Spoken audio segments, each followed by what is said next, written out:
اهدنا الصراط المستقيم صراط الذين أنعمت عليهم غير المغضوب عليهم ولا الضالين آمنت بالله صدق الله العظيم وصدق رسول النبي الكريم ونحن على ذلك لمن الشاهدين والشاكرين والحمد لله رب العالمين. درود پاک پڑھی. اللہم صلی علی سیدنا و مولانا محمد معادن الجود والکرم وعلى آلہ واصحابہ وبارک وسلم. صلاة و سلام علیک یا رسول اللہ، صلاة و سلام علیک یا حبیب اللہ صلی اللہ تعالی علیہ وسلم. یا رسول اللہ انظر حالنا، یا حبیب اللہ اسمع قالنا.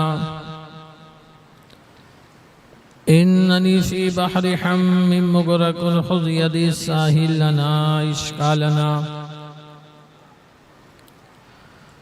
بکاری خیش حیرانم اگسنی یا رسول اللہ، پریشانم پریشانم اگسنی یا رسول اللہ. شہابی کس نوازی کن طبیبا چارہ سازی کن مریض دردی سیانم اگسنی یا رسول اللہ. یا رسول اللہ گم ہو گئے بے شمار آقا، بندہ تیرے نثار آقا. بگڑا جاتا ہے کھیل میرا آقا، آقا سنوار آقا. مجدار میں آ کے ناؤ پھنسی ہے، دے ہاتھ کے ہو جاؤں پار آقا. ٹوٹی جاتی ہے پیٹھ میری للہ یہ بوجھ اتار آقا. مجبور ہوں میں تو فکر کیا ہے، تم کو تو ہے اختیار آقا. ہلکا ہے اگر ہمارا پلہ، بھاری ہے تیرا وقار آقا. غوث اعظم بمن بے سر و ساما مدد قبلہ دی مدد کعبہ ما مدد.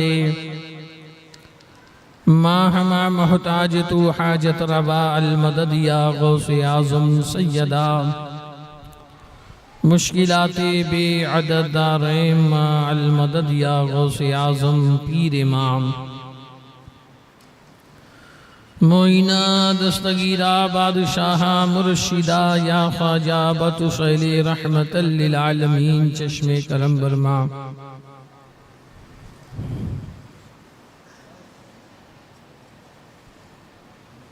تم لوگ اپنی بات کر لو تو پھر میں شروع کروں.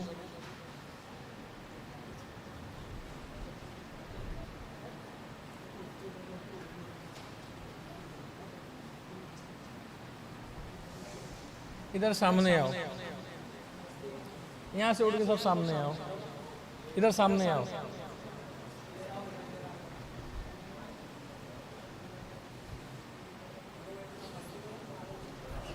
ایک دم خاموشی سے بیٹھ کے سننا ہے تو سنو، یا تو جتنی مستی کرنا ہے کر لو، اس کے بعد میں شروع کرتا ہوں.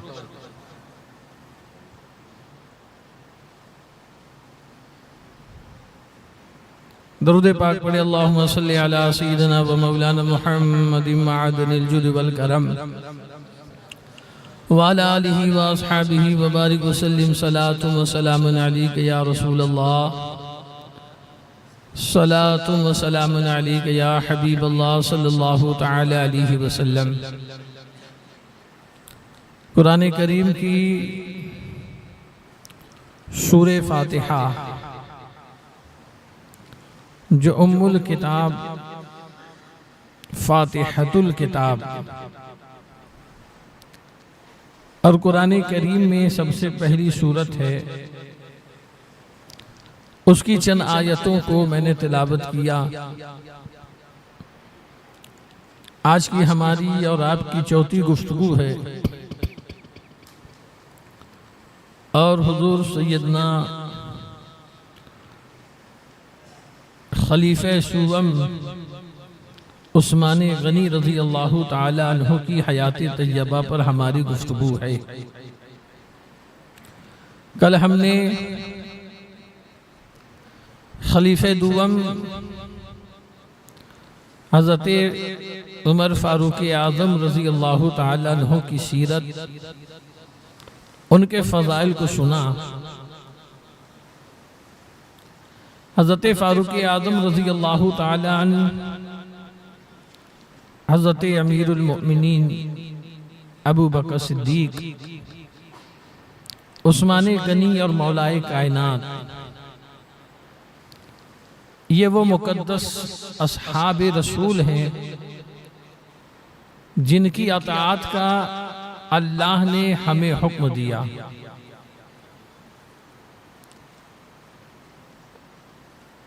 انسان کا مقام و مرتبہ اس وقت بلند ہوتا ہے جب وہ اپنی جان سے زیادہ رسول اللہ سے محبت کرتا ہے۔ حضرت عمر کی زندگی کا ایک واقعہ کہ پیارے آقا علیہ السلام کے زمانے مبارک میں ایک منافق کا اور ایک یہودی کا کسی معاملے میں جھگڑا ہوا۔ بات فیصلے پہ آئی تو منافق نے کہا کہ فیصلہ ابی بن کعب کرے گا، وہ یہودی تھا۔ یہودی نے کہا کہ نہیں، فیصلہ تمہارے رسول محمد صلی اللہ تعالی علیہ وسلم کریں گے۔ اس لیے کہ یہودی جانتا تھا کہ محمد عربی امین و صادق ہیں، اور کعب بن ابی بن کعب جو تھا یہ رشوت خور تھا، رشوت لے کے فیصلہ کرتا تھا۔ یہودی نے مجبور کیا، منافق نہ چاہتے ہوئے بھی حضور کی بارگاہ میں حاضر ہوا۔ اللہ کے پیارے نبی صلی اللہ تعالی علیہ وسلم نے دونوں کے معاملے کو سنا۔ سننے کے بعد جو فیصلہ سنایا وہ یہودی کے حق میں تھا۔ منافق اس وقت تو کچھ نہیں کہا، باہر نکلنے کے بعد یہودی سے کہتا ہے کہ مجھے ان کا فیصلہ منظور نہیں، معاذ اللہ رب العالمین، ہم فیصلہ حضرت عمر سے کریں گے، وہ جو فیصلہ کر دیں۔ تو ظاہر سی بات ہے، یہودی نے کہا ہوگا کہ تو کیسا مسلمان ہے کہ اپنے نبی کے فیصلے کو ماننے سے انکار کرتا ہے، چلو حضرت عمر سے بھی فیصلہ کروا لیتے ہیں۔ پھر یہ حضرت عمر کی بارگاہ میں حاضر ہوئے تو یہودی نے کہا کہ تم سے پہلے ہم تمہارے نبی کی بارگاہ میں ہو کر کے آ رہے ہیں، تمہارے نبی نے فیصلہ میرے حق میں کیا ہے، مگر یہ مسلمان ان کے فیصلے کو ماننے کو تیار نہیں۔ حضرت فاروق اعظم فرماتے اچھا رکو، میں ابھی تم لوگوں کا فیصلہ کرتا ہوں۔ اندر جاتے ہیں، تلوار لے کے آتے ہیں، منافق کی گردن کاٹ دیتے ہیں۔ ارشاد فرماتے ہیں کہ جو میرے نبی کا فیصلہ نہیں مانتا اس کا فیصلہ عمر کی تلوار کرتی ہے۔ یہ بات رسول اللہ صلی اللہ تعالی علیہ وسلم کے گوشے گزار ہوتی ہے کہ عمر نے ایک مسلمان کو قتل کیا۔ اللہ کے نبی فرماتے ہیں کہ عمر کبھی کسی مسلمان کو قتل کر ہی نہیں سکتے۔ تو اللہ تبارک و تعالی اپنی آیتوں کو نازل کرتا ہے کہ اے نبی، تمہارے رب کی قسم وہ مومن نہیں ہو سکتا جب تک کہ اپنی ذاتی معاملے میں تمہیں اپنا فیصل نہ بنا لے، اور جو تم جو فیصلہ دو اسے مان نہ لے۔ یہاں بات واضح ہو گئی کہ جسے حضرت فاروق اعظم نے قتل کیا تھا وہ مومن نہیں تھا، وہ منافق تھا۔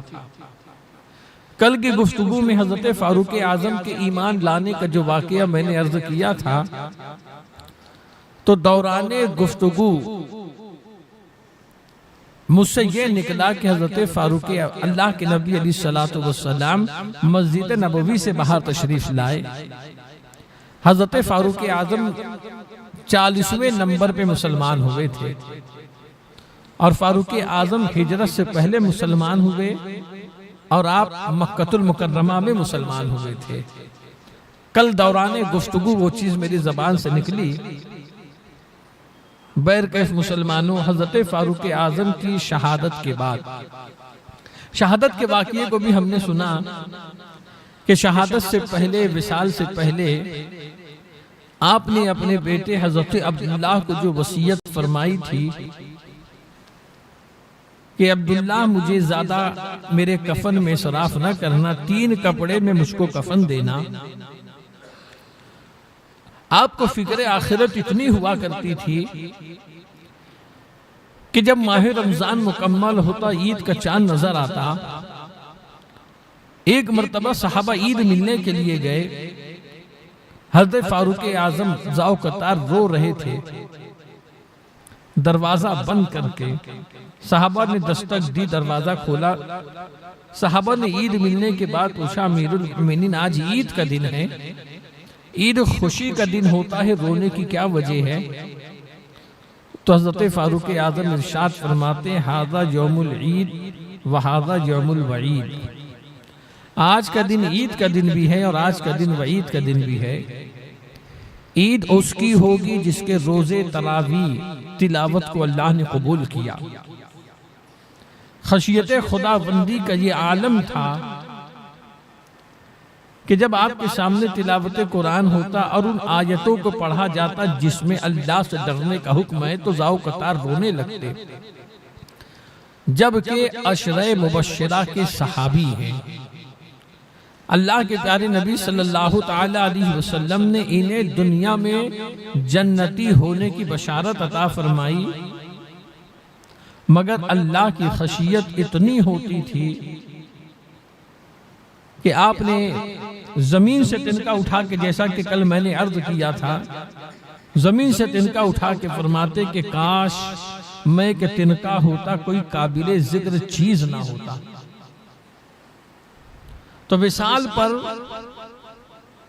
آپ نے اپنے بچے کو جن باتوں کی وصیت کی، اس میں حضرت عبداللہ ابن عباس وہاں موجود تھے، تو آپ نے ارشاد فرمایا تھا کہ امیر المؤمنین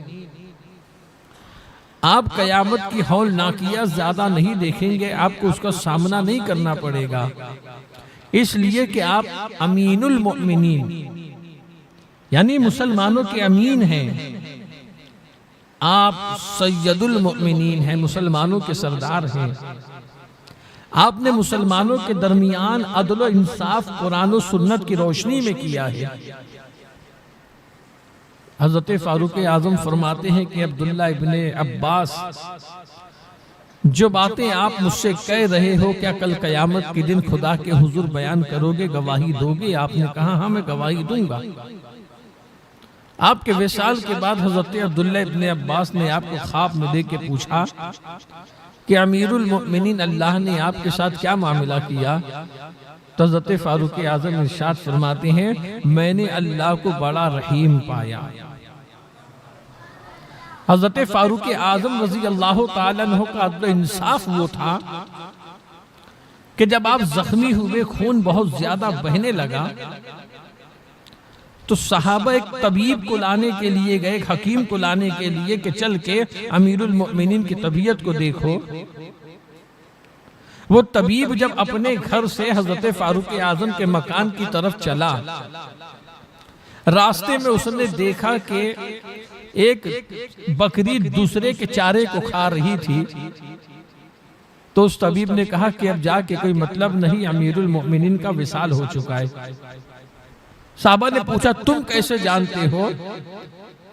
تو اس طبیب نے کہا کہ امیر المؤمنین کا انصاف ایسا تھا کہ ان کے دور خلافت میں جانور بھی دوسرے کا حق نہیں کھایا کرتے تھے، اس بکری نے دوسرے کے چارے کو کھایا، اس کا مطلب یہ ہے کہ فاروق اعظم وفات پا چکے ہیں۔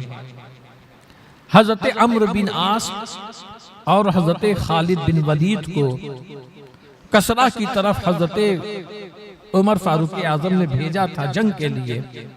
راستے میں دریائے دجلہ پڑی، پار کرنے کا کوئی راستہ نہیں تھا، کوئی کشتی نہیں تھی، کوئی سواری نہیں تھی، تو حضرت عمرو بن عاص اور حضرت خالد بن ولید دریا سے خطاب کرتے ہیں کہ دریا اگر تو اللہ کے حکم سے جاری ہوتا ہے تو ہم تجھے حرمت رسول اور عدل فاروق کا واسطہ دے دے کہ ہمیں راستہ دے دے۔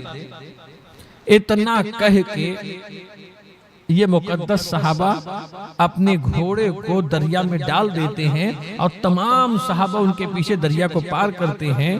راوی بیان کرتے ہیں کہ گھوڑے کی ٹاپ بھی گیلی نہیں ہوگی۔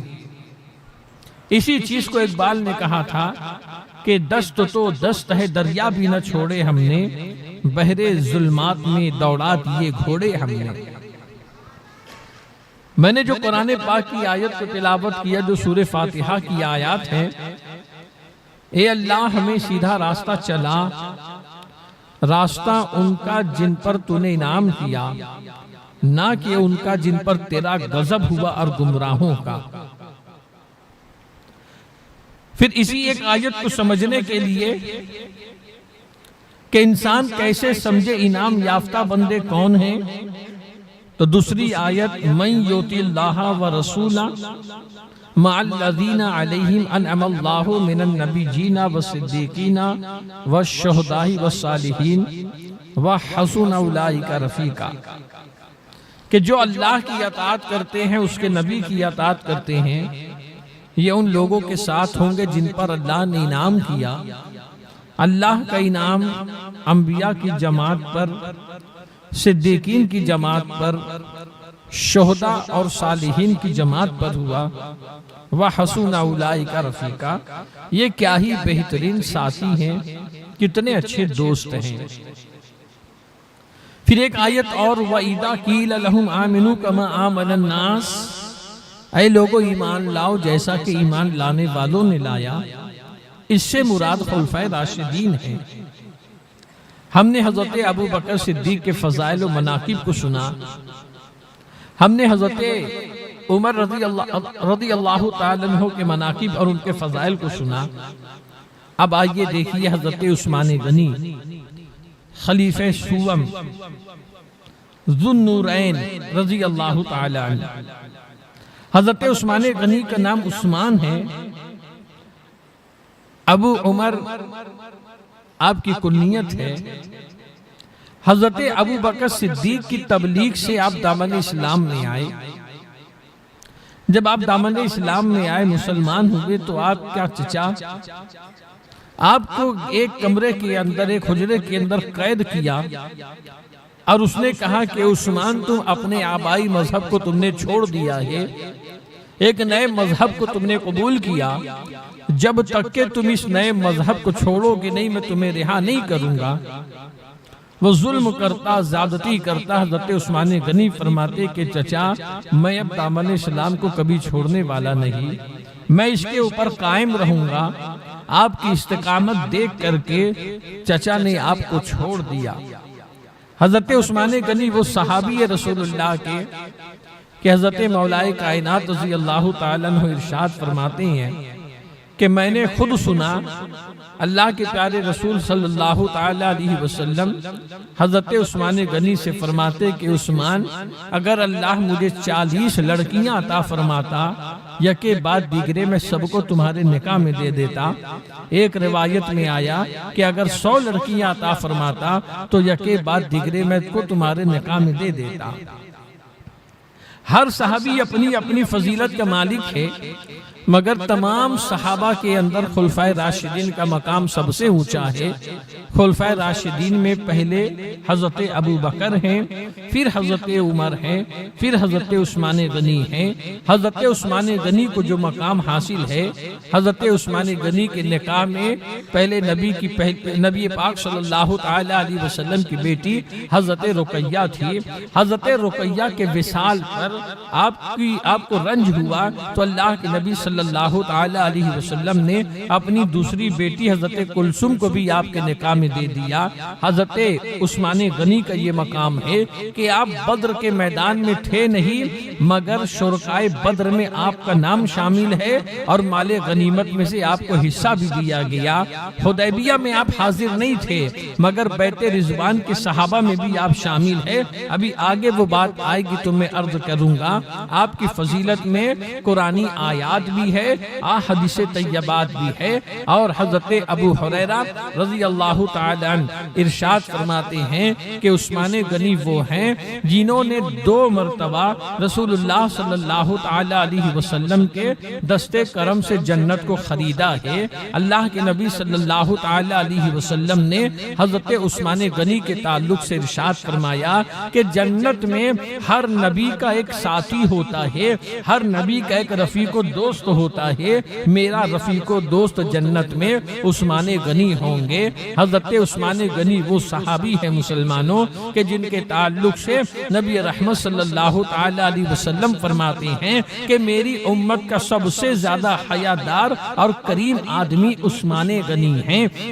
حضرت عثمان غنی رضی اللہ تعالی عنہ کا مقام و مرتبہ وہ ہے کہ ایک مرتبہ اللہ کے پیارے نبی صلی اللہ تعالی علیہ وسلم فرماتے ہیں کہ فتنوں کے دور میں وہ انسان ہوگا جو صداقت و حق پر قائم ہوگا۔ تو ایک صحابی بیان کرتے ہیں کہ ایک مرد آیا جو چادر اوڑے ہوئے تھا، اس کی طرف اللہ کے نبی نے اشارہ کیا۔ میں اس کے پاس جا کر کے جب میں نے دیکھا تو وہ حضرت عثمان غنی تھے۔ میں نے ان کا چہرہ رسول اللہ کی طرف کیا، کیا یہ مرد اس وقت حق پر ہوگا؟ اللہ کے نبی فرماتے ہاں یہ اس وقت حق پر ہوگا۔ آپ حضرت عثمان غنی کے مقام و مرتبے کو دیکھیے۔ حضرت عائشہ صدیقہ رضی اللہ تعالی عنہا اس حدیث کو روایت کرتی ہے کہ اللہ کے پیارے نبی صلی اللہ تعالی علیہ وسلم اپنے کاشانہ مبارک میں لیٹے ہوئے تھے اور سرکار کی تہبند جو تھی وہ تھوڑا اوپر تھی، پنڈلی نظر آ رہی تھی۔ حضرت ابو بکر صدیق آئے، انہوں نے اجازت مانگی، اللہ کے نبی نے اجازت عطا فرمائی۔ حضرت ابو بکر آ کر کے بیٹھ گئے۔ تھوڑی دیر کے بعد حضرت عمر نے اجازت مانگی، اللہ کے نبی نے اجازت عطا فرما دی، آ کر کے حضرت عمر بھی بیٹھ گئے۔ جب حضرت ابو بکر آئے، سرکار بدستور لیٹے تھے، تہبند اوپر تھی، پنڈلی نظر آ رہی تھی۔ حضرت عمر آئے، اللہ کے نبی بدستور لیٹے تھے، تہبند اوپر تھی، پنڈلی نظر آ رہی تھی۔ مگر تیسرے چکر میں جب حضرت عثمان غنی آئے، انہوں نے اجازت مانگی تو اللہ کے نبی پہلے اٹھ کر کے بیٹھتے ہیں اور اپنی تہبند سے پنڈلی کو ڈھانکتے ہیں۔ اس کے بعد حضرت عثمان غنی کو اجازت عطا فرماتے ہیں، حضرت عثمان غنی بھی آ جاتے ہیں اور گفتگو ہوتی ہے۔ اور گفتگو کے بعد جب یہ تینوں اصحاب چلے جاتے ہیں تو حضرت صدیقہ نے عرض کیا، یا رسول اللہ، ابو بکر آئے، آپ بدستور لیٹے رہے، عمر آئے، آپ بدستور لیٹے رہے، عثمان کے وقت آپ بیٹھ گئے۔ اللہ کے نبی فرماتے ہیں کہ صدیقہ سنو، عثمان وہ حیادار ہے کہ آسمان کے فرشتے بھی عثمان سے حیا کرتے ہیں، تو میں عثمان سے حیا کیوں نہ کروں؟ حضرت عثمان غنی کو اللہ کے پیارے نبی صلی اللہ تعالی علیہ وسلم نے حضرت ابراہیم خلیل اللہ سے تشبیہ دی ہے کہ جس طریقے سے حضرت ابراہیم سے آسمان کے فرشتے حیا کیا کرتے تھے، اسی طریقے سے عثمان غنی سے بھی آسمان کے فرشتے حیا کیا کرتے ہیں۔ حضرت عثمان غنی کو اللہ تبارک و تعالی نے وہ مقام و مرتبہ عطا کیا ہے۔ آپ دیکھیے حضرت ابو موسیٰ اشعری رضی اللہ تعالی عنہ اس حدیث پاک کو روایت کرتے ہیں کہ مدینہ المنورہ کے ایک باغ کے اندر اللہ کے پیارے نبی کی خدمت میں حضرت ابو موسیٰ اشعری تھے۔ یہ دونوں باغ میں تھے، باغ کا دروازہ بند تھا، کسی نے آ کر کے اندر آنے کی اجازت چاہی، دروازے پہ دستک دی اور دروازہ کھولنے کو کہا تو اللہ کے نبی ارشاد فرماتے ہیں، ابو موسیٰ اشعری دروازہ کھولو، آنے والے کو جنت کی بشارت دے دو۔ حضرت ابو موسیٰ اشعری نے دروازہ کھولا، فرماتے ہیں کہ حضرت ابو بکر تھے، میں نے انہیں نبی کا فرمان سنا دیا کہ اللہ کے نبی تمہیں جنت کی بشارت دیتے ہیں۔ ابو بکر نے اللہ کا شکر کیا، اندر آ گئے۔ پھر دوسری مرتبہ کسی نے دروازہ کھولنے کو کہا، اللہ کے نبی فرماتے ہیں ان کے لیے دروازہ کھولو اور انہیں بھی جنت کی بشارت دے دو۔ ابو موسیٰ اشعری فرماتے ہیں میں نے دروازہ کھولا تو وہ حضرت عمر تھے، میں نے انہیں جنت کی بشارت دی، انہوں نے بھی اللہ کا شکر ادا کیا۔ اور پھر تیسری مرتبہ کسی نے دروازہ کھولنے کو کہا تو اللہ کے نبی ارشاد فرماتے ہیں کہ ان کے لیے بھی دروازہ کھولو اور ان کو جنت کی بشارت دے دو اور انہیں خبر دے دو ایک مصیبت جو انہیں پہنچنے والی ہے۔ ابو موسیٰ اشعری فرماتے ہیں کہ میں جا کر کے جب دروازہ کھولا تو میں نے دیکھا حضرت عثمان غنی ہیں، میں میں نے انہیں نبی کا فرمان سنا دیا کہ اللہ کے نبی تمہیں جنت کی بشارت دیتے ہیں اور ایک مصیبت جو تمہیں پہنچنے والی ہے اس مصیبت کی خبر تم کو دیتے ہیں، تو حضرت عثمان غنی نے جنت کی بشارت پہ اللہ کا شکر ادا کیا اور جو مصیبت پہنچنے والی ہے اس پر کہا کہ اللہ مددگار ہے، اللہ مدد کرنے والا ہے۔ اس حدیث پاک کے اندر بھی ہمارے اندر ایک عادت ہوتی ہے کہ ہم نے اس حدیث کو سنا تو اس حدیث میں تینوں صحابہ کے تعلق سے اللہ کے نبی نے فرمایا کہ ان لوگوں کو جنت کی بشارت دو، اور حضرت عثمان غنی کے تعلق سے ارشاد فرمایا کہ ایک مصیبت ان کو پہنچنے والی ہے۔ اب بات یہاں پہ یہ ہے مسلمانوں کہ دروازہ بند ہے، حضرت ابو موسیٰ اشعری کو حکم ہوتا ہے کہ تم دروازہ کھولو، آنے والے کو جنت کی بشارت دو۔ یہ حدیث دلالت کرتی ہے اس بات کے اوپر کہ اللہ کے نبی کی غیب دہ نظر دیکھ رہی ہے کہ دروازے پہ ابو بکر صدیق آئے ہیں، جب حضرت عمر آئے تو اللہ کے نبی دیکھ رہے ہیں کہ حضرت عمر آئے ہیں، جب حضرت عثمان غنی آئے تو اللہ کے نبی صلی اللہ تعالی علیہ وسلم بھی اس بات کو دیکھ رہے ہیں کہ عثمان غنی آئے تو ان لوگوں کو جنت کی بشارت بھی دی جائے، اور پھر حضرت عثمان غنی کے ساتھ جو معاملہ ہونے والا ہے، جو رنج اور جو غم انہیں پہنچنے والا ہے، جو مصیبت انہیں پہنچنے والی ہے، اس مصیبت کی خبر بھی ان کو دے دی گئی ہے۔ یہی نہیں مسلمانوں، حضرت عثمان غنی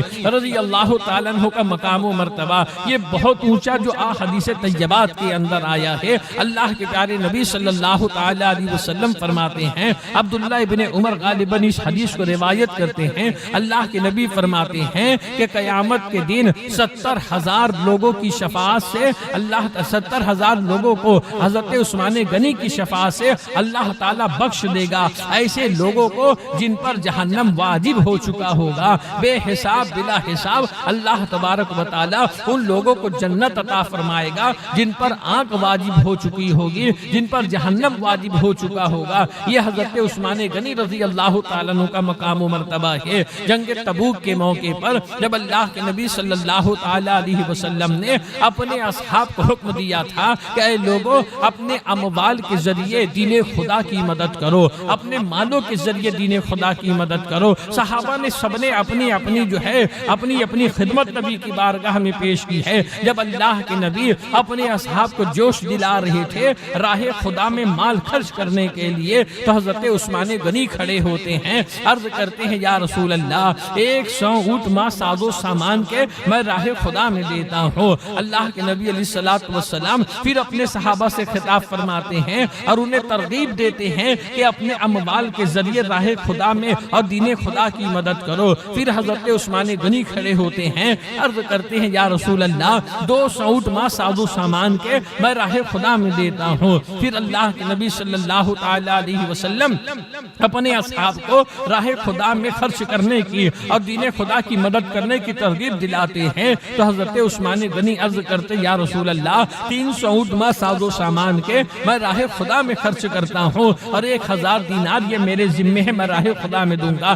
آپ نے جب 1000 دینار نبی کی بارگاہ میں پیش کیا، ایک روایت میں آیا اللہ کے نبی صلی اللہ تعالی علیہ وسلم آپ کے دینار کو اچھالتے اور ارشاد فرماتے اے اللہ میں عثمان سے راضی ہوں، تو بھی راضی ہو جا۔ اور ایک حدیث میں آیا کہ اللہ کے نبی فرماتے ہیں اس کے بعد عثمان کے اوپر کوئی گناہ نہیں، اس کے بعد عثمان کے اوپر کوئی گناہ نہیں، چاہے وہ جو کرے۔ اس کے تعلق سے مفسرین فرماتے ہیں اس کا مطلب یہ کہ اب کوئی نیکی عثمان کرے نہ کرے، ان کے مرتبے عالی کی ان کے مرتبے کو بلند ہونے سے کوئی عمل اب روک نہیں سکتا ہے۔ اللہ نے ان کے عمل کو اپنی بارگاہ میں اس طریقے کا قبول کیا ہے۔ آپ دیکھیں اللہ کے نبی صلی اللہ تعالی علیہ وسلم جب ہجرت کر کے مکہ سے مدینہ تشریف لائے تھے، اس وقت مدینۃ المنورہ کے اندر ایک کنواں تھا اور اس کنویں کا پانی تھوڑا جو ہے اس کنویں کا پانی صحیح تھا، اس کے علاوہ جتنے کنویں تھے وہ کنویں کے پانی کھارے تھے، جو مہاجرین صحابہ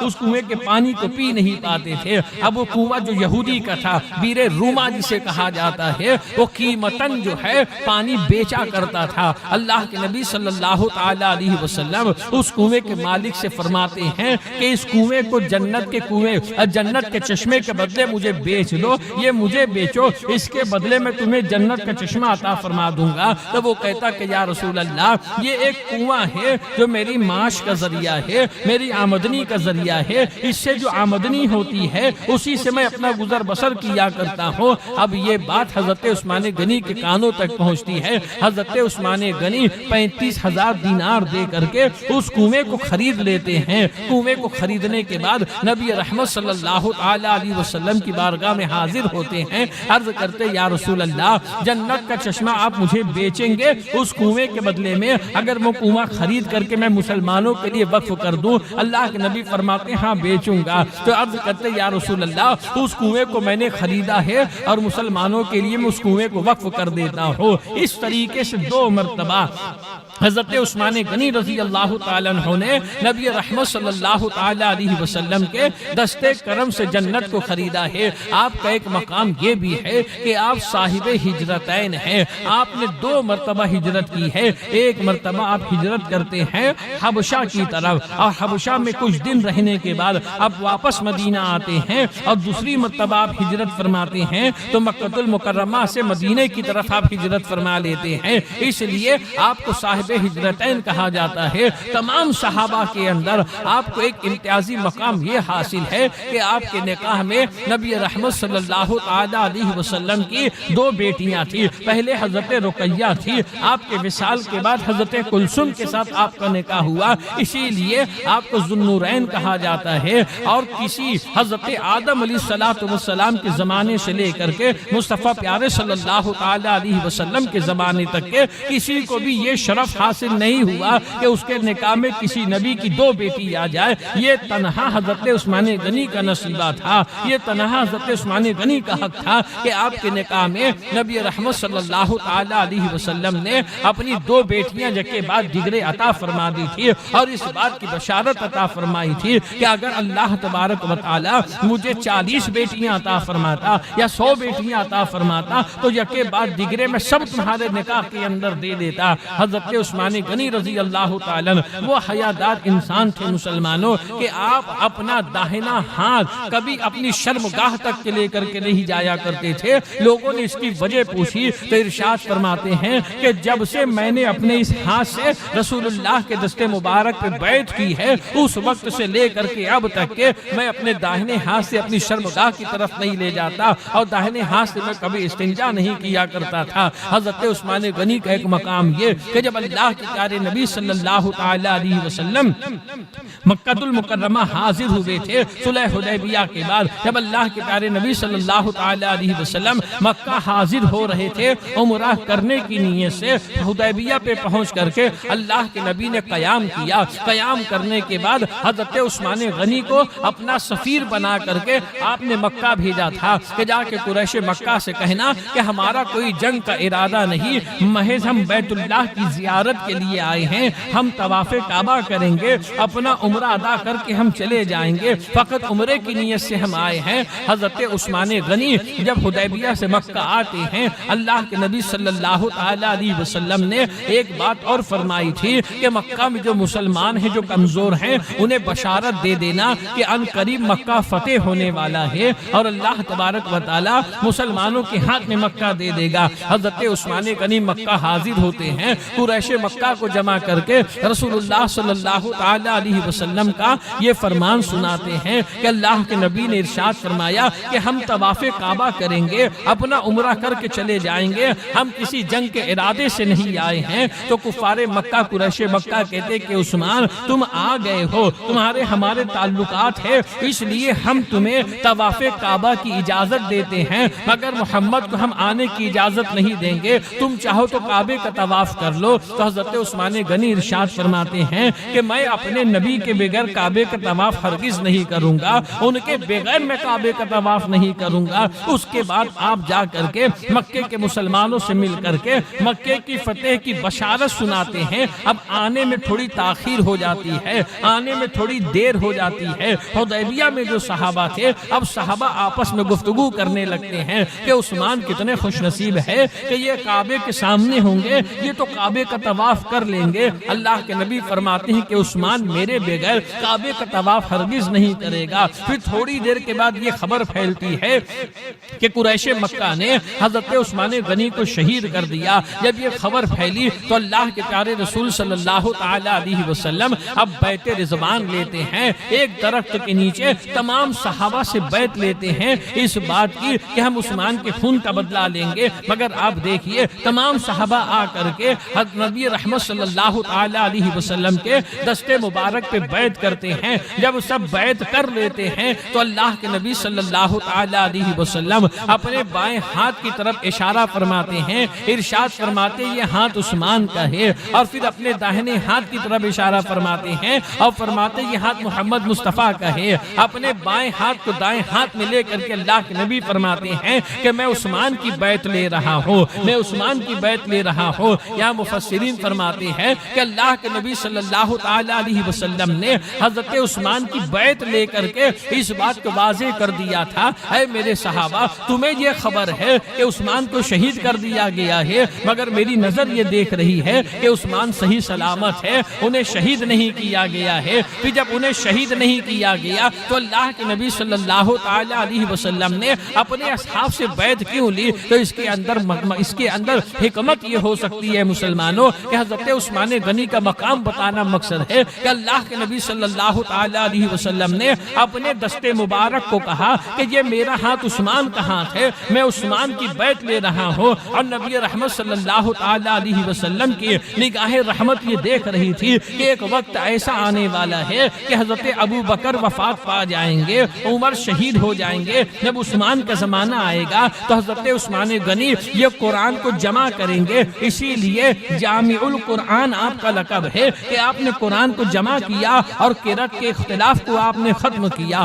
آپ قرآن کو جمع کرتے ہیں اور قرآن کو ایک کتابی شکل دیتے ہیں۔ تو اللہ کے نبی صلی اللہ تعالی علیہ وسلم نے اپنے دستے مبارک کو کہا کہ یہ عثمان کا ہاتھ ہے، مطلب یہ کہ اے لوگوں عثمان کا ہاتھ تو عثمان کا ہاتھ ہے، مگر میں نے اپنے ہاتھ کو عثمان کا ہاتھ اس لیے کہا ہے کہ جب عثمان قرآن کو جمع کریں گے اور کتابی شکل دیں گے تو عثمان کا ہاتھ رسول اللہ کا ہاتھ ہے اور رسول اللہ کا ہاتھ اللہ کا دست قدرت ہے۔ تو وہ قرآن جو جمع ہوا ہے حضرت عثمان غنی رضی اللہ تعالیٰ عنہ نے جو جمع کیا ہے، مصطفیٰ پیارے کے واسطے اور وسیلے سے اللہ کے دست قدرت سے قرآن کو جمع کیا ہے۔ اسی لیے اللہ کے نبی صلی اللہ تعالی علیہ وسلم نے اپنے دست مبارک کو کہا کہ یہ عثمان کا ہاتھ ہے۔ اور یہی نہیں مسلمانوں، حضرت عثمان غنی کی سخاوت بھی دیکھیے کہ حضرت عثمان غنی کی سخاوت جب راہ خدا میں دینے کی بات آتی ہے تو آپ گن چن کر کے نہیں دیا کرتے تھے، جب راہ خدا میں قربان کرنے کی بات آتی ہے تو آپ سوچ سمجھ کر کے نہیں قربان کیا کرتے تھے۔ اللہ کے نبی کی بارگاہ میں ایک مرتبہ ایک صحابی حاضر ہوئے، انہوں نے عرض کیا یا رسول اللہ میں بہت مقروض ہوں، میرے اوپر قرضے کا بوجھ بہت زیادہ ہے، سرکار کچھ انتظام فرما دے کہ میرا قرضہ ہلکا ہو جائے۔ اللہ کے نبی فرماتے ہیں کہ جاؤ عثمان کے پاس اور عثمان سے اپنے معاملات کو بیان کرنا، عثمان تمہاری مدد کر دیں گے تو تمہارا قرضہ ادا کر دیں گے۔ وہ صحابی حکم رسول پا کر کے حضرت عثمان غنی کے مکان پہ جاتے ہیں۔ ابھی دروازے پہ پہنچے ہی تھے کہ حضرت عثمان غنی اپنی اہلیہ سے گفتگو کر رہے تھے کہ تم نے چراغ کی لو کو موٹی رکھی ہے، یہ چراغ کی لو موٹی ہے جس کی وجہ سے تیل بہت زیادہ جلے گا۔ تو وہ صحابی کے دل کے اندر بات آئی کہ عثمان غنی ایسے ہیں کہ چراغ کی لو موٹی ہو گئی جس میں تیل زیادہ جلے گا، اس بات پر اپنی اہلیہ کو بات سنا رہے ہیں تو یہ مجھے کیا دیں گے؟ ابھی یہ سوچ ہی رہے تھے، عثمان غنی پتنے میں باہر نکلے، ارشاد فرمایا کیا بات ہے؟ اب جب پوچھ لیا تو صحابی نے کہا حضور میں آپ کے پاس آیا تھا، اللہ کے نبی نے مجھے بھیجا ہے، میری کچھ ضرورت تھی۔ کہا کیا ضرورت ہے بتاؤ؟ کہا میرے اوپر قرضہ ہے۔ پھر پوچھا کتنا قرضہ ہے؟ صحابی نے کہا میرے اوپر قرضہ تو بہت زیادہ ہے۔ ارشاد فرمایا کتنا ہے؟ کہا قرضہ بہت زیادہ ہے۔ حضرت عثمان غنی وہ صحابی کا ہاتھ پکڑتے ہیں اور لے کر کے شہر مدینہ کے باہر آتے ہیں۔ شہر مدینہ کے باہر ایک میدان تھا، میدان کے اندر آپ کا مال تجارت سے واپس آیا تھا، اونٹ بیٹھے ہوئے تھے، پورا میدان بھرا ہوا تھا تجارت کے مال سے۔ حضرت عثمان غنی ارشاد فرماتے ہیں کہ دیکھو یہ میدان میں جو اونٹ بیٹھے ہیں اس کے اوپر جو مال لدا ہے یہ پورا مال میرا ہے، آج سے یہ مال میں تمہیں دیتا ہوں، یہ تمہارا مال ہے، لے جاؤ اپنا قرضہ ادا کر دو۔ تو صحابی نے کہا کہ حضور یہ تو بہت زیادہ ہے، اتنا قرضہ مجھ پہ نہیں ہے۔ ارشاد فرمایا وہی تو تم سے پوچھ رہا تھا کہ تم پہ قرضہ کتنا ہے، تم کہتے بہت زیادہ ہے، اس لیے میں نے یہ سب تم کو دے دیا۔ کہا کہ میں نے دے دیا، آج سے یہ سب تمہارا ہے۔ تب وہ صحابی کہتے ہیں اے عثمان، میں جب تمہارے پاس آ رہا تھا میں نے تمہاری آواز کو سنا، اپنی بیوی کو آپ کہہ رہے تھے کہ یہ چراغ کی لو اتنی موٹی ہے، اس میں چراغ میں تیل زیادہ جلے گا۔ میرے دل کے اندر یہ بات آئی کہ عثمان ایسے ہیں کہ چراغ کی لو موٹی ہوئی جس سے تیل زیادہ جلے گا، اس بات پر وہ اپنی بیوی کو بات سنا رہے ہیں تو مجھے کیا دیں گے، مگر تمہاری سخاوت تو ایسی ہے کہ پورا مال تجارت تم مجھ کو دے رہے ہو۔ اس وقت حضرت عثمان غنی نے ارشاد فرمایا تھا، اس جواب کو سنیے مسلمانوں، حضرت عثمان غنی نے فرمایا تھا کہ میرے بھائی سنو، وہ جو گھر میں جل رہا تھا وہ میری ذات کے لیے تھا، اس کا حساب مجھے خدا کو دینا ہے، اور یہ جو تمہیں دے رہا ہوں یہ راہ خدا میں دے رہا ہوں، اس کا اجر و ثواب خدا مجھ کو دینے والا ہے، اس کا بدلہ خدا مجھ کو دینے والا ہے۔ یہی بات ہے مسلمانوں، صراط مستقیم جو ہے، سیدھا راستہ جو ہے، کہ جو سیدھے راستے پہ چلنے کی جو دعا ہم کرتے ہیں کہ اللہ ہمیں سیدھا راستہ چلا، ان کا جن پر تو نے انعام کیا ہے، جو تیرے مقبول بندے ہیں، ان لوگوں کے راستے سے ہماری حفاظت فرما، جو گمراہ ہوئے یہود و نصارہ ہے، جو بہکے ہوئے ہیں۔ ہم یہ دعا تو کرتے ہیں، اللہ نے ہمیں حکم دیا ہے کہ یہ میرے نبی کے خلفاء کے راستے پہ چلو۔ اب آئیے ہم اپنا محاسبہ کرتے ہیں، اب آئیے ہم اپنی آپ کو دیکھتے ہیں، کیا وہ ذوق ہمارے اندر ہے کہ ہم راہ خدا کے لیے، ہم اللہ کے دین کے لیے، کیا ہم اللہ کے دین کے لیے اپنے مال کو قربان کرتے ہیں؟ ہم نے دیکھا ہے نا مسلمانوں کہ جب اللہ کے دین کے لیے مانگنے کی بات آتی ہے تو کتنا مانگنا پڑتا ہے، لوگ جو ہے چن چن کے دیا کرتے ہیں، اور ایسا دیتے ہیں کہ جو نوٹ ان کے استعمال کے لائق کی نہیں ہوتی ہے وہ مسجد کی جھولی میں ڈال دیا کرتے ہیں، ایسی ڈالتے ہیں کہ وہ کسی لائق کی نہیں ہوا کرتی ہے۔ جب راہ خدا میں دینے کی بات آتی ہے، جب اپنے بچے کی منگنی کرانی ہو تو منگنی اتنی مہنگی ہوتی ہے کہ اس منگنی کے اندر غریب لڑکی کی شادی ہو جاتی ہے، اور مگر جب اپنے بچے کی ختنہ کرانی ہو تو ختنہ اتنی مہنگی ہوتی ہے کہ کئی سو آدمی کے کھانے ہوا کرتے ہیں، اور جب اپنے اوپر خرچہ کرنے کی بات آتی ہے تو اعلیٰ سے اعلیٰ جو ہے موبائل فون لیا جاتا ہے، اچھی سے اچھی گاڑی لی جاتی ہے، اچھے سے اچھے کپڑے پہنے جاتے ہیں، مگر جب راہ خدا میں دینے کی بات آتی ہے تو بندہ کہتا ہے مہنگائی بہت ہے، بندہ کہتا ہے مندی بہت ہے، بندہ کہتا ہے کاروبار نہیں چلتا ہے۔ اے اللہ کے بندو، یاد رکھو اللہ نے قرآن میں فرمایا ہے یقرض اللہ قرضا حسنا، کہ تم اپنے اللہ کو حسن قرض دیا کرو، یعنی تم اپنے اللہ کی راہ میں اپنے مال کو قربان کیا کرو۔ جب تم اپنے اللہ کی راہ میں مال کو قربان کرو گے تو اللہ تبارک و تعالی اسے نفع کے ساتھ تمہیں لوٹا دے گا، اسے منافع کے ساتھ تم کو لوٹا دے گا۔ اس کے لیے تمہیں اللہ کی ذات کے اوپر یقین رکھنا ہے، اللہ کی ذات کے اوپر تمہیں بھروسہ رکھنا ہے کہ میں نے راہ خدا میں دیا ہے تو خدا بندے قدوس اس کو نفع کے ساتھ مجھے لوٹائے گا۔ اللہ کے نبی صلی اللہ علیہ وسلم فرماتے ہیں کہ جب بندہ اللہ کی بارگاہ میں صدقہ کرتا ہے اللہ اس کے صدقے کی پرورش کرتا ہے، اور قیامت کے دن جب وہ آئے گا تو تھوڑے کے بدلے اللہ پہاڑ جیسا اسے اجر و ثواب عطا فرمائے گا جو راہ خدا میں دیا جاتا ہے۔ مگر وہ ذوق آج ہمارے اندر نہیں ہے۔ مال کی قربانی کی بات جانے دو مسلمانوں، انسان تو اپنے وقت کی قربانی بھی نہیں دیتا ہے، انسان تو اپنی خواہشات کی قربانی بھی نہیں دیتا ہے۔ جب ہجرت بند ہو گئی اور جب ہجرت موقوف ہو گئی، ہجرت کے بعد فتح مکہ کے بعد جو مسلمان ہوئے، جب ان لوگوں نے مہاجرین صحابہ کے فضائل کو سنا کہ مہاجرین صحابہ کو اللہ نے کتنا اونچا مقام عطا کیا ہے، تو ان کے دل کے اندر یہ حسرت پیدا ہوئی، ان کے دل کے اندر یہ خواہش پیدا ہوئی۔ یہ صحابہ کا طریقہ تھا اور یہ مسلمانوں کا شعار ہے کہ مسلمان جو ہے نا نیکی دیکھ کر کے حریص ہو جاتا ہے، مسلمان دوسرے کی نیکی دیکھتا ہے تو دل کے اندر اس کے خواہش پیدا ہوتی ہے کہ اے کاش اس سے زیادہ نیکی میں کر سکوں۔ اللہ کے پیارے نبی حضور رحمت عالم صلی اللہ علیہ وسلم فرماتے ہیں کہ مومن نیکی میں حریص ہوا کرتا ہے۔ حریص کا مطلب کیا ہوتا ہے؟ حریص کا ایک مطلب یہ کہ ہلکٹ ہوتا ہے، حرص کرنے والا، چاہنے والا ہوتا ہے۔ مگر آج مسلمان کا حال یہ ہے کہ مسلمان حرص کرتا ہے دوسرے کا کپڑا دیکھ کر کے، مسلمان حرص کرتا ہے دوسرے کی گاڑی گھوڑا دیکھ کر کے، مسلمان حرص کرتا ہے دوسرے کے مکان کو دیکھ کر کے، مسلمان کسی کی عبادت کو دیکھ کے حرص نہیں کرتا ہے کہ یہ 2 رکعت نفل پڑھتا ہے ہے میں 4 پڑھوں گا تاکہ نیکی میری زیادہ ہو جائے. یہ ہر پیر روزہ رکھتا ہے, میں پیر اور جمعرات رکھوں گا تاکہ میری نیکی زیادہ ہو جائے. ہمارا اور آپ کا عالم یہ ہے اور مسلمانوں کی عادت یہ ہے کہ اگر مسلمان کو اللہ ہدایت عطا فرمائے اور وہ نماز شروع کر دیتا ہے, اس کے سر پہ ٹوپی آ جاتی ہے, تو مسلمان کہتا ہے کہ دیکھو اس کو 100 چوبے کھا کے بلی حج کو چلی.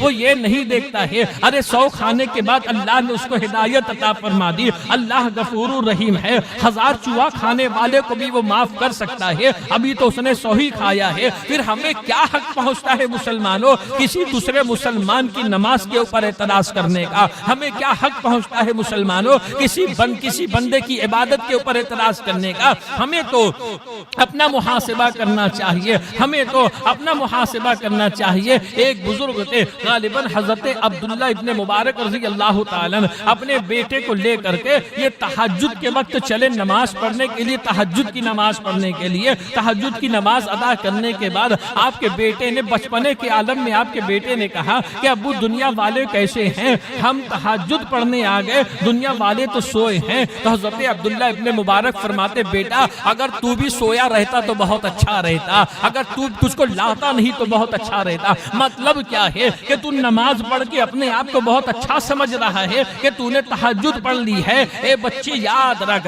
اللہ کی توفیق اور اس کی رحمت سے بندے نماز پڑھا کرتے ہیں, اللہ کی عنایت اور اس کے فضل سے بندے نماز پڑھا کرتے ہیں. بتانا یہاں مقصد یہ ہے مسلمانوں کہ مومن نیکی میں حریص ہوتا ہے, مومن دوسرے کی نیکی دیکھ کر کے اس سے زیادہ نیکی کرنے کی کوشش کرتا ہے کہ میری نیکی زیادہ ہو جائے, میرے اعمال زیادہ ہو جائے. مگر یہ چیز آج مسلمانوں کے اندر نہیں ہے. مسلمان اگر مسجد میں بھی آ جاتا ہے نا تو اکثر ایسے ہیں کہ ٹپ ٹپی باندھے اس کو دیکھتے ہیں کہ اس کو التحیات نہیں آتی, اس کو درود ابراہیمی نہیں آتی, اس کی سورہ فاتحہ صحیح نہیں. اللہ کے بندو اس کا صحیح ہو نہ ہو تم اپنا کیوں نہیں دیکھتے کہ میرا کتنا صحیح ہے؟ تم یہ کیوں نہیں دیکھتے کہ میری عبادت اللہ کے حضور قبول ہوتی ہے کہ نہیں؟ جماعت قائم کرنے کا مقصد کیا ہے جانتے ہو کہ جماعت میں اجر و ثواب زیادہ ملتا ہے, وہ تو ہے, مگر جماعت قائم کرنے کے اندر ایک حکمت یہ ہے مسلمانوں تم تنہا پڑھ رہے ہو, قبول ہو نہ ہو اس کا یقین نہیں ہے, مگر اجتماعیت جہاں ہوتی ہے, جہاں کثرت ہوتی ہے, اللہ کے نبی فرماتے ہیں جہاں 40 مسلمان ہوتے ہیں ان 40 مسلمانوں کے اندر اللہ کا ایک نیک بندہ ہوتا ہے, اللہ کا ایک محبوب بندہ ہوا کرتا ہے, اللہ کا ایک ولی ہوتا ہے. ابھی یہاں اتنے لوگ بیٹھے ہیں, اگر یہ تعداد 40 کی ہوگی تو اس میں ایک بندہ ایسا ہوگا جس بندے سے اللہ محبت کرتا ہے, ایک بندہ ایسا ہوگا جس بندے کا آنا اللہ کو پسند ہے. تو یقین رکھو اس کے آنے کی وجہ سے اللہ ہم سب کا آنا قبول کر لے گا, اس کے آنے کی وجہ سے اللہ تبارک و تعالی اس محفل کو قبول کرے گا. سلطان الہند عطائے رسول سرکار غریب نواز رحمت اللہ علیہ حج کے لیے تشریف لے گئے تھے. میدان عرفات کے اندر آپ تھے, آپ نے ایک نوجوان کو دیکھا, وہ نوجوان بار بار کہتا تھا لبیک اللہم لبیک. جب وہ لبیک کہے ہاتف غیبی سے آواز آتی تھی لا لبیک لا لبیک. لبیک کا مطلب کیا ہوتا ہے جانتے ہو؟ لبیک اللہم لبیک, حاضر ہوں میرے اللہ میں حاضر ہو. وہ کہتا میں حاضر ہوں, ہاتف غیبی سے آواز آتی تھی لا لبیک, تو حاضر نہیں, تو حاضر نہیں. بار بار وہ روئے جا رہا ہے, آنکھوں سے اشک بہ رہے ہیں, وہ لبیک کی صدا نکالتا ہے, ہاتف غیبی سے آواز آتی ہے لا لبیک لا لبیک. اب سلطان الہند عطائے رسول یہ کتنے کریم ہندوستان والے جانتے ہیں کہ غریب نواز کا آستانہ ایسا ہے کہ رونے والا جاتا روتے ہوئے ہے, مگر غریب نواز روتا ہوا واپس نہیں کرتے ہیں, اس کو ہنسا کر کے واپس کرتے ہیں, اس کو مسکرا کر کے واپس کرتے ہیں. آپ سے دیکھا نہیں گیا, آپ کو جب دیکھا نہیں گیا اس کے ہاتھ کو پکڑتے ہیں, پکڑ کر کے مجمع کے باہر لا کے فرماتے ہیں اے بندے بات کیا ہے, اب تو اس طریقے سے جو ہے لبیک کی صدا لگاتا ہے, ہاتف غیبی سے لا لبیک کی آواز آتی ہے. وہ نوجوان کہتا ہے آپ کون ہیں؟ ارشاد فرمایا دنیا مجھے حسن کے نام سے جانتی ہے, میں حسن سنجری ہوں. کہا کہ دیکھیے میں 27 سال سے آتا ہوں, ہر سال میں حج کرتا ہوں, اس میدان میں آ کر کے میں لبیک اللہم لبیک کہتا ہوں, ہاتف غیبی سے آواز آتی ہے لا لبیک لا لبیک, تو حاضر نہیں ہے, تو حاضر نہیں ہے. ظاہر قطار روتا ہے, اس کا یہ رونا جو تھا نا اللہ کی محبت میں تھا, اس کا یہ رونا جو تھا نا اللہ کے عشق میں تھا, وہ اللہ کا سچا عاشق تھا, اس لیے رو رہا تھا کہ اللہ تیری محبت میں آتا ہوں, میں کہتا ہوں میں حاضر ہوں، اور تو کہتا کہ تو حاضر نہیں ہے۔ سلطان الہند کو اس کا آنسو دیکھا نہیں گیا، اپنے ہاتھوں کو اٹھاتے ہیں کہ میں غریب نواز ہوں، اس کو تھوڑا نواز دو، اس کے لیے کچھ کر دو۔ جیسے ہی اپنے ہاتھ کو اٹھا کر کے اس کے لیے دعا کرنا چاہتے ہیں تو ہاتف غیبی سے آواز آتی ہے کہ معین الدین حسن سنجری، یہ میرے بندے کا معاملہ ہے، میرے بندے کے معاملے سے تم جو ہے تم بیچ میں نہ آؤ، یہ میرے بندے کا معاملہ ہے۔ عرض کرتے بار الہا، یہ تیرا بندہ 27 سال سے آتا ہے، اتنا زاؤ قطار رو رو کے لبیک کہتا ہے، تو لا لبیک کیوں فرماتا ہے؟ تو ہاتف غیبی سے آواز آتی ہے کہ اے معین الدین سنو، اس بندے کا آنا مجھ کو اتنا پسند ہے کہ ہر سال اس کی آنے کی وجہ سے میں سب کے حج کو قبول کیا کرتا ہوں، اور اگر میں کہہ دوں کہ تو حاضر ہے تو آئندہ سال سے یہ آئے گا نہیں۔ میں چاہتا ہوں کہ یہ آئے، اس کے آنے کی وجہ سے لوگوں کے حج کو قبول کیا جائے۔ تو یہ اجتماعیت اسی لیے کی جاتی ہے، نماز جماعت کے ساتھ اسی لیے پڑھی جاتی ہے۔ ہمارا پڑھنا قبول ہے کہ نہیں ہم نہیں جانتے، مگر کوئی ایک تو ایسا ہوگا جس کا سجدہ اللہ کو پسند ہوگا، جس کی تکبیر اللہ کو پسند ہوگی، جس کی تسبیح اللہ کو پسند ہوگی، جس کا رکوع اللہ کو پسند ہوگا۔ اس کے رکوع و سجود کی وجہ سے ہم جیسے گناہگاروں کے رکوع کو اللہ قبول کر لے گا۔ یہی وجہ ہے مسلمانوں کہ مسجد اللہ کا گھر ہے نا، تو جماعت کے لیے جماعت کے ساتھ نماز کو ادا کرو، مگر کسی کی نماز کو مت دیکھو۔ آؤ تو توجہ اللہ رہا کرو، اللہ کی طرف متوجہ رہا کرو۔ اپنی نماز پڑھو، کسی کی نماز کے اندر نقص مت نکالو، اپنی نماز پڑھو، کسی کی نماز کے اندر خرابی مت نکالو۔ بہر کیف مسلمانوں، عثمان غنی رضی اللہ تعالیٰ عنہ کی سخاوت ایسی تھی کہ آپ نے ایسی سخاوت کی ہے، ایسی سخاوت کی ہے۔ مسجد نبوی کے اندر بھی آپ نے جگہ مسجد نبی کی توسیع بھی آپ نے کرائی ہے۔ حضرت عثمان غنی نبی رحمت صلی اللہ علیہ وسلم کی بارگاہ میں حاضر ہوئے، عرض کہ یا رسول اللہ، میں آپ کی دعوت کرنا چاہتا ہوں کہ آپ اپنے اصحاب کے ساتھ میرے گھر تشریف لائیں۔ اللہ کے نبی نے دعوت کو قبول فرما لیا۔ جب وقت آیا اپنے اصحاب کے ساتھ اللہ کے نبی عثمان غنی کے مکان پہ چلے دعوت کے لیے۔ حضرت عثمان غنی پیچھے پیچھے چل رہے تھے اور رسول اللہ کے ایک ایک قدم کو گن رہے تھے کہ کاشانہ مبارک سے لے کر کے یا مسجد نبوی سے لے کر کے میرے گھر تک کے رسول اللہ کا کتنا قدم پڑتا ہے۔ جب آپ نے قدم کو گننا شروع کیا ہے، میرے آقا فرماتے عثمان کیا کر رہے ہو؟ عرض کرتے یا رسول اللہ،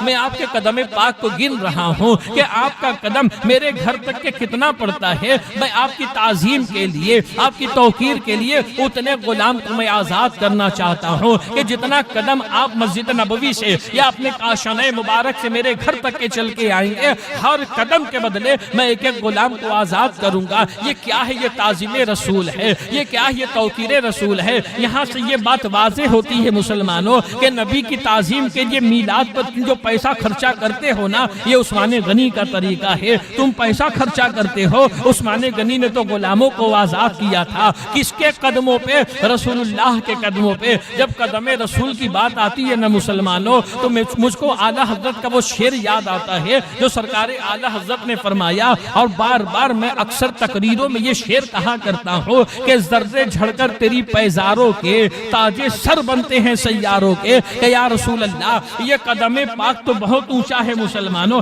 اعلیٰ حضرت فرماتے ہیں ذرے جھڑ کر تیری پیزاروں کے، پیزار مطلب حضور کی نالین، سرکار جو قدم پاک کے اندر نالین مقدس پہنا کرتے تھے۔ ہم کہتے ہیں کہ جو سر پہ رکھنے کو مل جائے نالے پاک حضور تو کہیں گے تاجدار ہم بھی ہے، کہ ہمیں دنیا کا تاج نہیں، ہمیں دنیا کا تاج نہیں، ہمیں تو رسول اللہ کا نالین چاہیے کہ جس دن رسول اللہ کا نالین ہم اپنے سر پہ رکھیں گے، ہم سمجھیں گے کہ دنیا کے تاجدار ہم بھی ہیں۔ ہم سمجھیں گے کہ اللہ نے دنیا کی سب سے بڑی نعمت جو ہمیں عطا فرمائی ہے وہ یہ کہ ہم رسول اللہ کا نالین اپنے سروں کے اوپر رکھ لیتے ہیں۔ یاد رکھنا مسلمانوں، نالین پاک رسول کو اللہ نے بہت اونچا مقام عطا کیا ہے کہ اگر ہم رسول اللہ کی نالین کے واسطے سے بھی دعا کریں تو اللہ ہماری دعاؤں کو قبول فرماتا ہے۔ اعلیٰ حضرت فرماتے ہیں ذرے جھڑ کر تیری پیزاروں کے، کہ یا رسول اللہ آپ جو نالین زیب تن فرماتے ہیں، آپ جو نالین پہنا کرتے ہیں،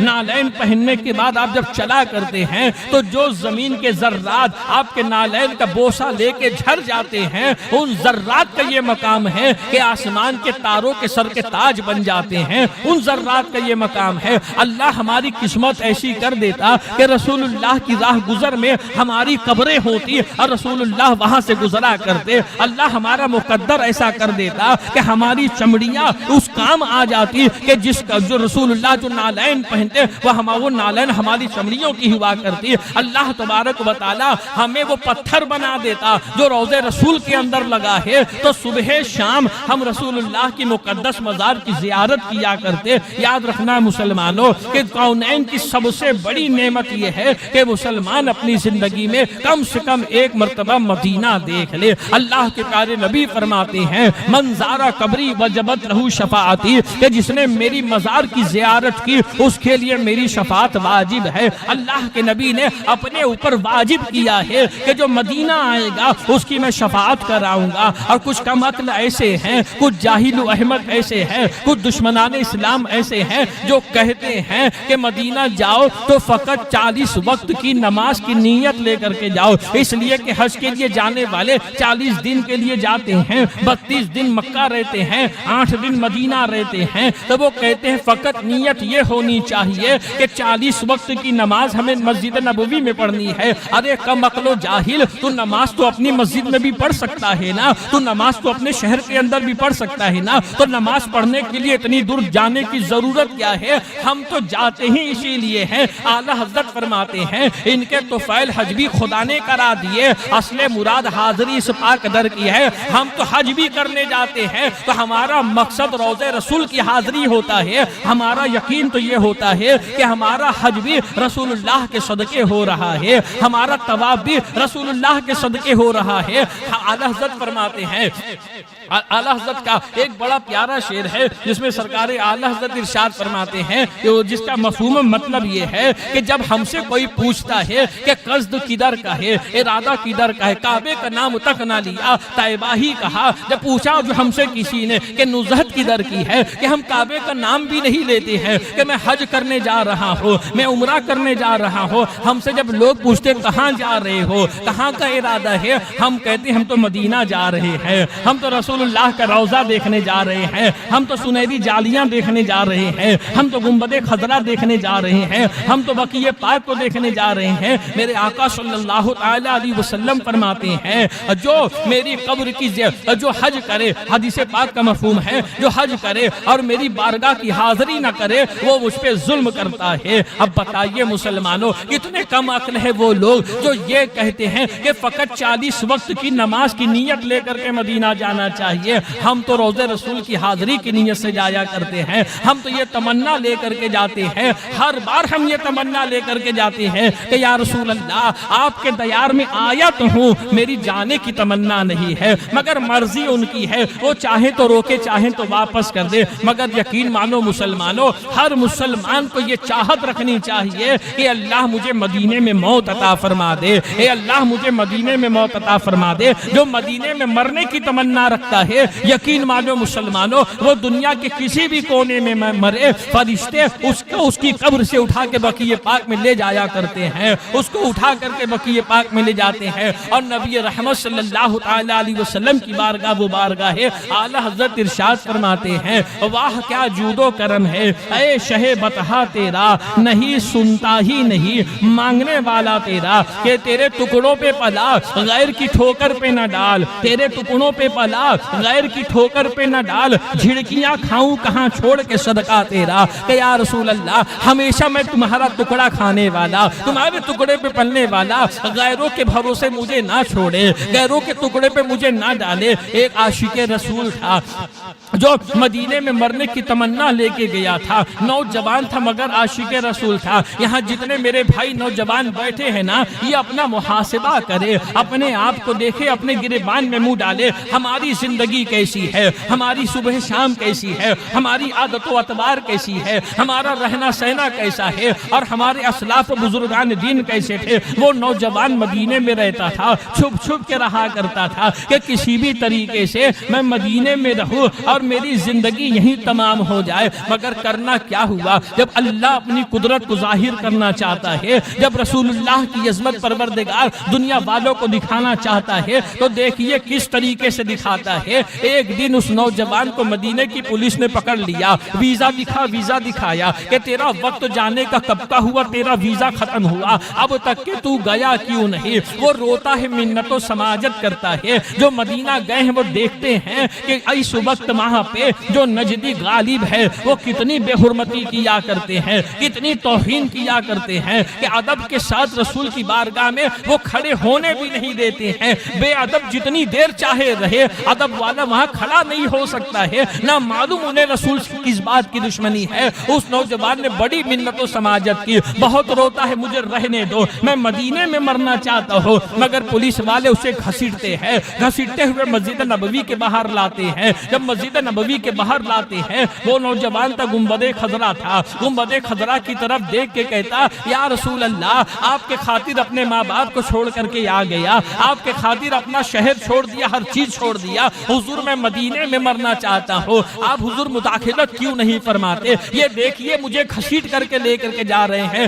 اس طریقے سے راوی بیان کرتے ہیں، وہ اس طریقے سے مناجات کر رہا تھا کہ جیسے لگ رہا تھا رسول اللہ اس کے سامنے ہیں اور دیکھ دیکھ کے کہہ رہا ہے، یا رسول اللہ مداخلت کیجئے، یا رسول اللہ ان لوگوں کو روکیے، میں مدینے میں مرنا چاہتا ہوں، آپ کے خاطر سب کچھ چھوڑ کر کے آ گیا ہوں۔ اتنا کہنا تھا کہ وہ گرتا ہے اور روح کفس عنصری سے پرواز کر جاتی ہے۔ تو یہ در رسول ہے کہ واہ کیا جود و کرم ہے، اے شہ بتہا تیرا، نہیں سنتا ہی نہیں مانگنے والا تیرا، کہ حضور آپ کی بارگاہ ایسی ہے کہ آپ کی بارگاہ میں لفظ نہیں ہے ہی نہیں، جس نے جو مانگا ہے۔ میرے آقا کا کرم تو اتنا ہے کہ میرے آقا بھیک دینے کے بعد کہتے ہیں، اے اللہ میرے منگتے کا بھلا کرنا، میرے منگتے کا بھلا کرنا۔ یہ نبی رحمت صلی اللہ علیہ وسلم کی ذات ہے۔ تو اے مسلمانوں، یہ رسول پاک صلی اللہ علیہ وسلم نے جو راستہ بتایا سیدھا، وہ خلفائے راشدین اس راستے پہ چلے ہیں، اسی راستے پہ چلنے میں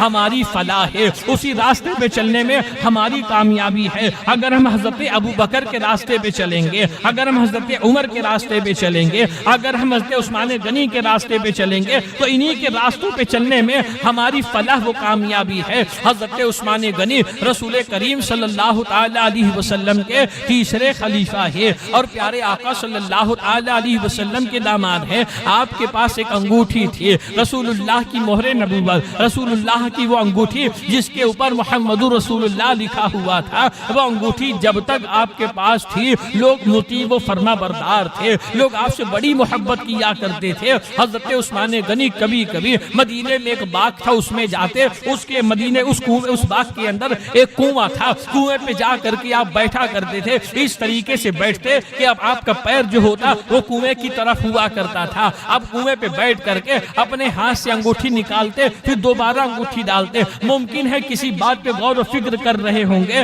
اسی اثنا میں انگوٹھی نکل کے کنویں میں گر جاتی ہے۔ حضرت عثمان غنی امت کی فلاح کے لیے بہت سوچا کرتے تھے، مگر دیکھیے یہ ہمارے اصحاب ایسے تھے، یہ ہمارے بزرگان دین ایسے تھے کہ آپ کی اہلیہ خود کہتی ہے کہ حضرت عثمان غنی کا حال یہ تھا کہ رات میں جب آپ نماز کی نیت باندھا کرتے تھے تو ایک رکعت میں پورا قرآن پڑھ لیا کرتے تھے۔ ایسے حافظ قرآن آپ تھے کہ ایک رکعت میں پورا قرآن آپ پڑھ لیا کرتے تھے۔ حضرت عثمان غنی کی وہ انگوٹھی اب جیسے ہی کنویں میں گری، حضرت عثمان غنی نے اعلان کر دیا کہ جو کنویں سے انگوٹھی نکال کے مجھ کو دے گا 1 لاکھ اس کو انعام میں دے دوں گا۔ بہت کوشش کی گئی، جستجو کی گئی، مگر وہ انگوٹھی ملی نہیں، حتیٰ کہ کنویں سے مٹی بھی نکال کے چھانی گئی، مگر وہ انگوٹھی ملی نہیں۔ اب اس کے بعد ہوا کیا؟ انگوٹھی کا گھومنا تھا، لوگوں کی ذہنیت اور لوگوں کی سوچ آپ کے تعلق سے مختلف ہو گئی۔ مدینے میں ایک آدمی کبوتر اڑانا شروع کر دیا، آپ نے کبوتر کو پکڑ کے اس کے پر کو توڑ دیا، وہ آپ کا دشمن ہو گیا۔ ایک نے گلیل بنا لیا،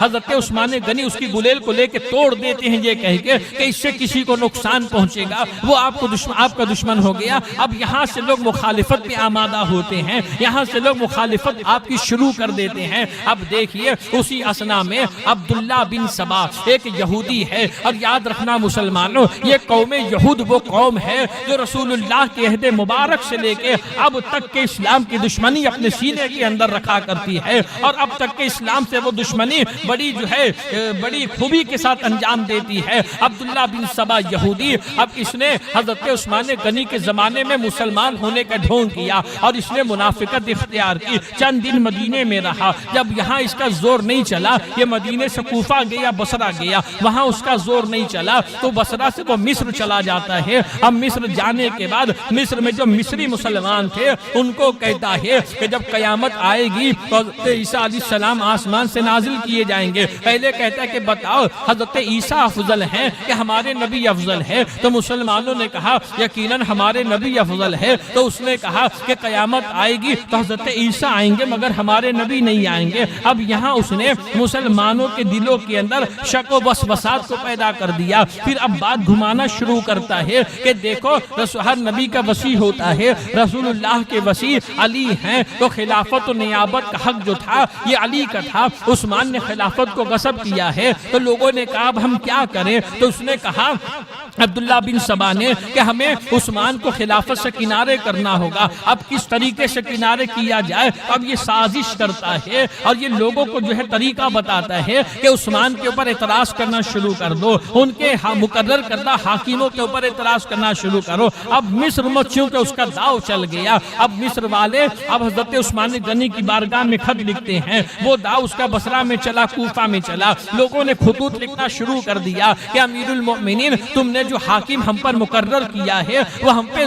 ظلم کرتا ہے, زیادتی کرتا ہے. تو حضرت عثمان غنی نے سب کے خط کا جواب دیا کہ جتنوں پر میرے حاکم نے ظلم کیا, میرے عامل نے ظلم کیا, امسال وہ سب حج کرنے آئے, میں اپنے حاکموں کو بھی بلواتا ہوں اور ان کو ان کے ظلم کا بدلہ دیا جائے گا اور حاکم کو سزا دی جائے گی. حج کا وقت آ گیا, جتنے حاکم عامل تھے وہ سب آتے ہیں مگر شکایت کرنے والا کوئی نہیں آتا. معلوم ہوا کہ وہ شکایت بے بنیاد تھی, سب اپنے اپنے راستے ہو لیتے ہیں. پھر عبداللہ بن سبا دوسری سازش کرتا ہے کہ کسی بھی طریقے سے عثمان غنی کو مجبور کرو اس بات کے اوپر کہ وہ خلافت سے دستبردار ہو جائے. اس نے کیا کیا تھا؟ اس کا مقصد فقط اتنا تھا مسلمانوں کے اندر تفرقہ پیدا کیا جائے, مسلمانوں کے اندر اختلاف پیدا کیا جائے. یاد رکھنا مسلمانوں, اللہ قرآن میں فرماتا ہے کہ قتل سے بڑا گناہ فتنے بازی ہے. قتل میں اتنا گناہ نہیں ملتا ہے جتنا گناہ فتنہ کرنے والے کو ملتا ہے. اس لیے کہ قتل کرنے والا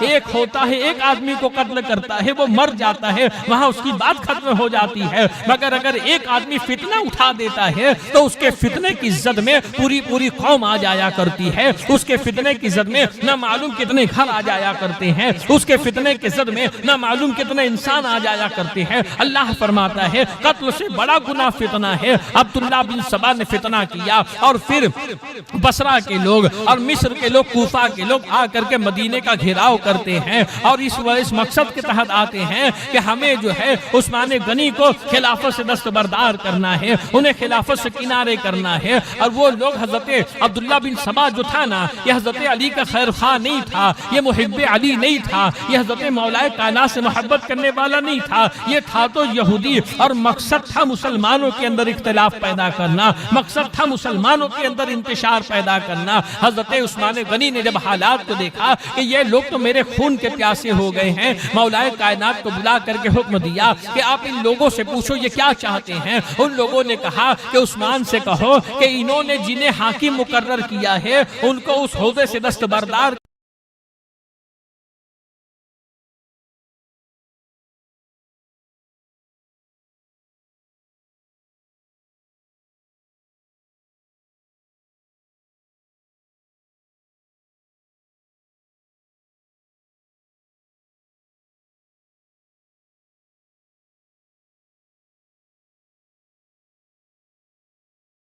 حضرت عثمان غنی کا ایک رشتہ دار تھا جس کا نام تھا مروان. یہ مروان تھا تو عثمان غنی کا رشتہ دار, مگر بصرہ کا جو حاکم تھا نا وہ مروان کا رشتہ دار تھا. اب رشتہ داری آپسی محبت کیسی ہوتی ہے کہ حضرت عثمان غنی نے بصرہ کے حاکم کو معزول کر دیا, اس کو اس کے منصب سے ہٹا دیا. وہ مروان کا رشتہ دار تھا. اب مروان کو یہ بات بہت بری معلوم ہوئی کہ میرے رشتہ دار کو اس کے منصب سے ہٹا دیا اور اس کے عہدے سے ہٹا دیا عثمان غنی نے. تو مروان نے کیا کیا, ایک جعلی خط لکھتا ہے, ایک جھوٹا خط لکھتا ہے حاکم بصرہ کے نام, ایک جھوٹا خط لکھتا ہے. اس خط کے اندر لکھتا ہے کہ دیکھیے محمد بن ابی بکر آ رہا ہے, یہ حاکم وقت اور وہاں کا حاکم بن کے آ رہا ہے, جب یہ وہاں پہنچے تم اسے قتل کر دینا اور اس کے ساتھ یہ 6-7 آدمی ہوں گے, ان 6-7 آدمی کو بھی تم قتل کر دینا. اور مروان نے کیا کیا کہ رات کے اندھیرے میں حضرت عثمان غنی کی مہر کو چرا لیتا ہے اور وہ مہر اس خط کے اوپر لگا دیتا ہے،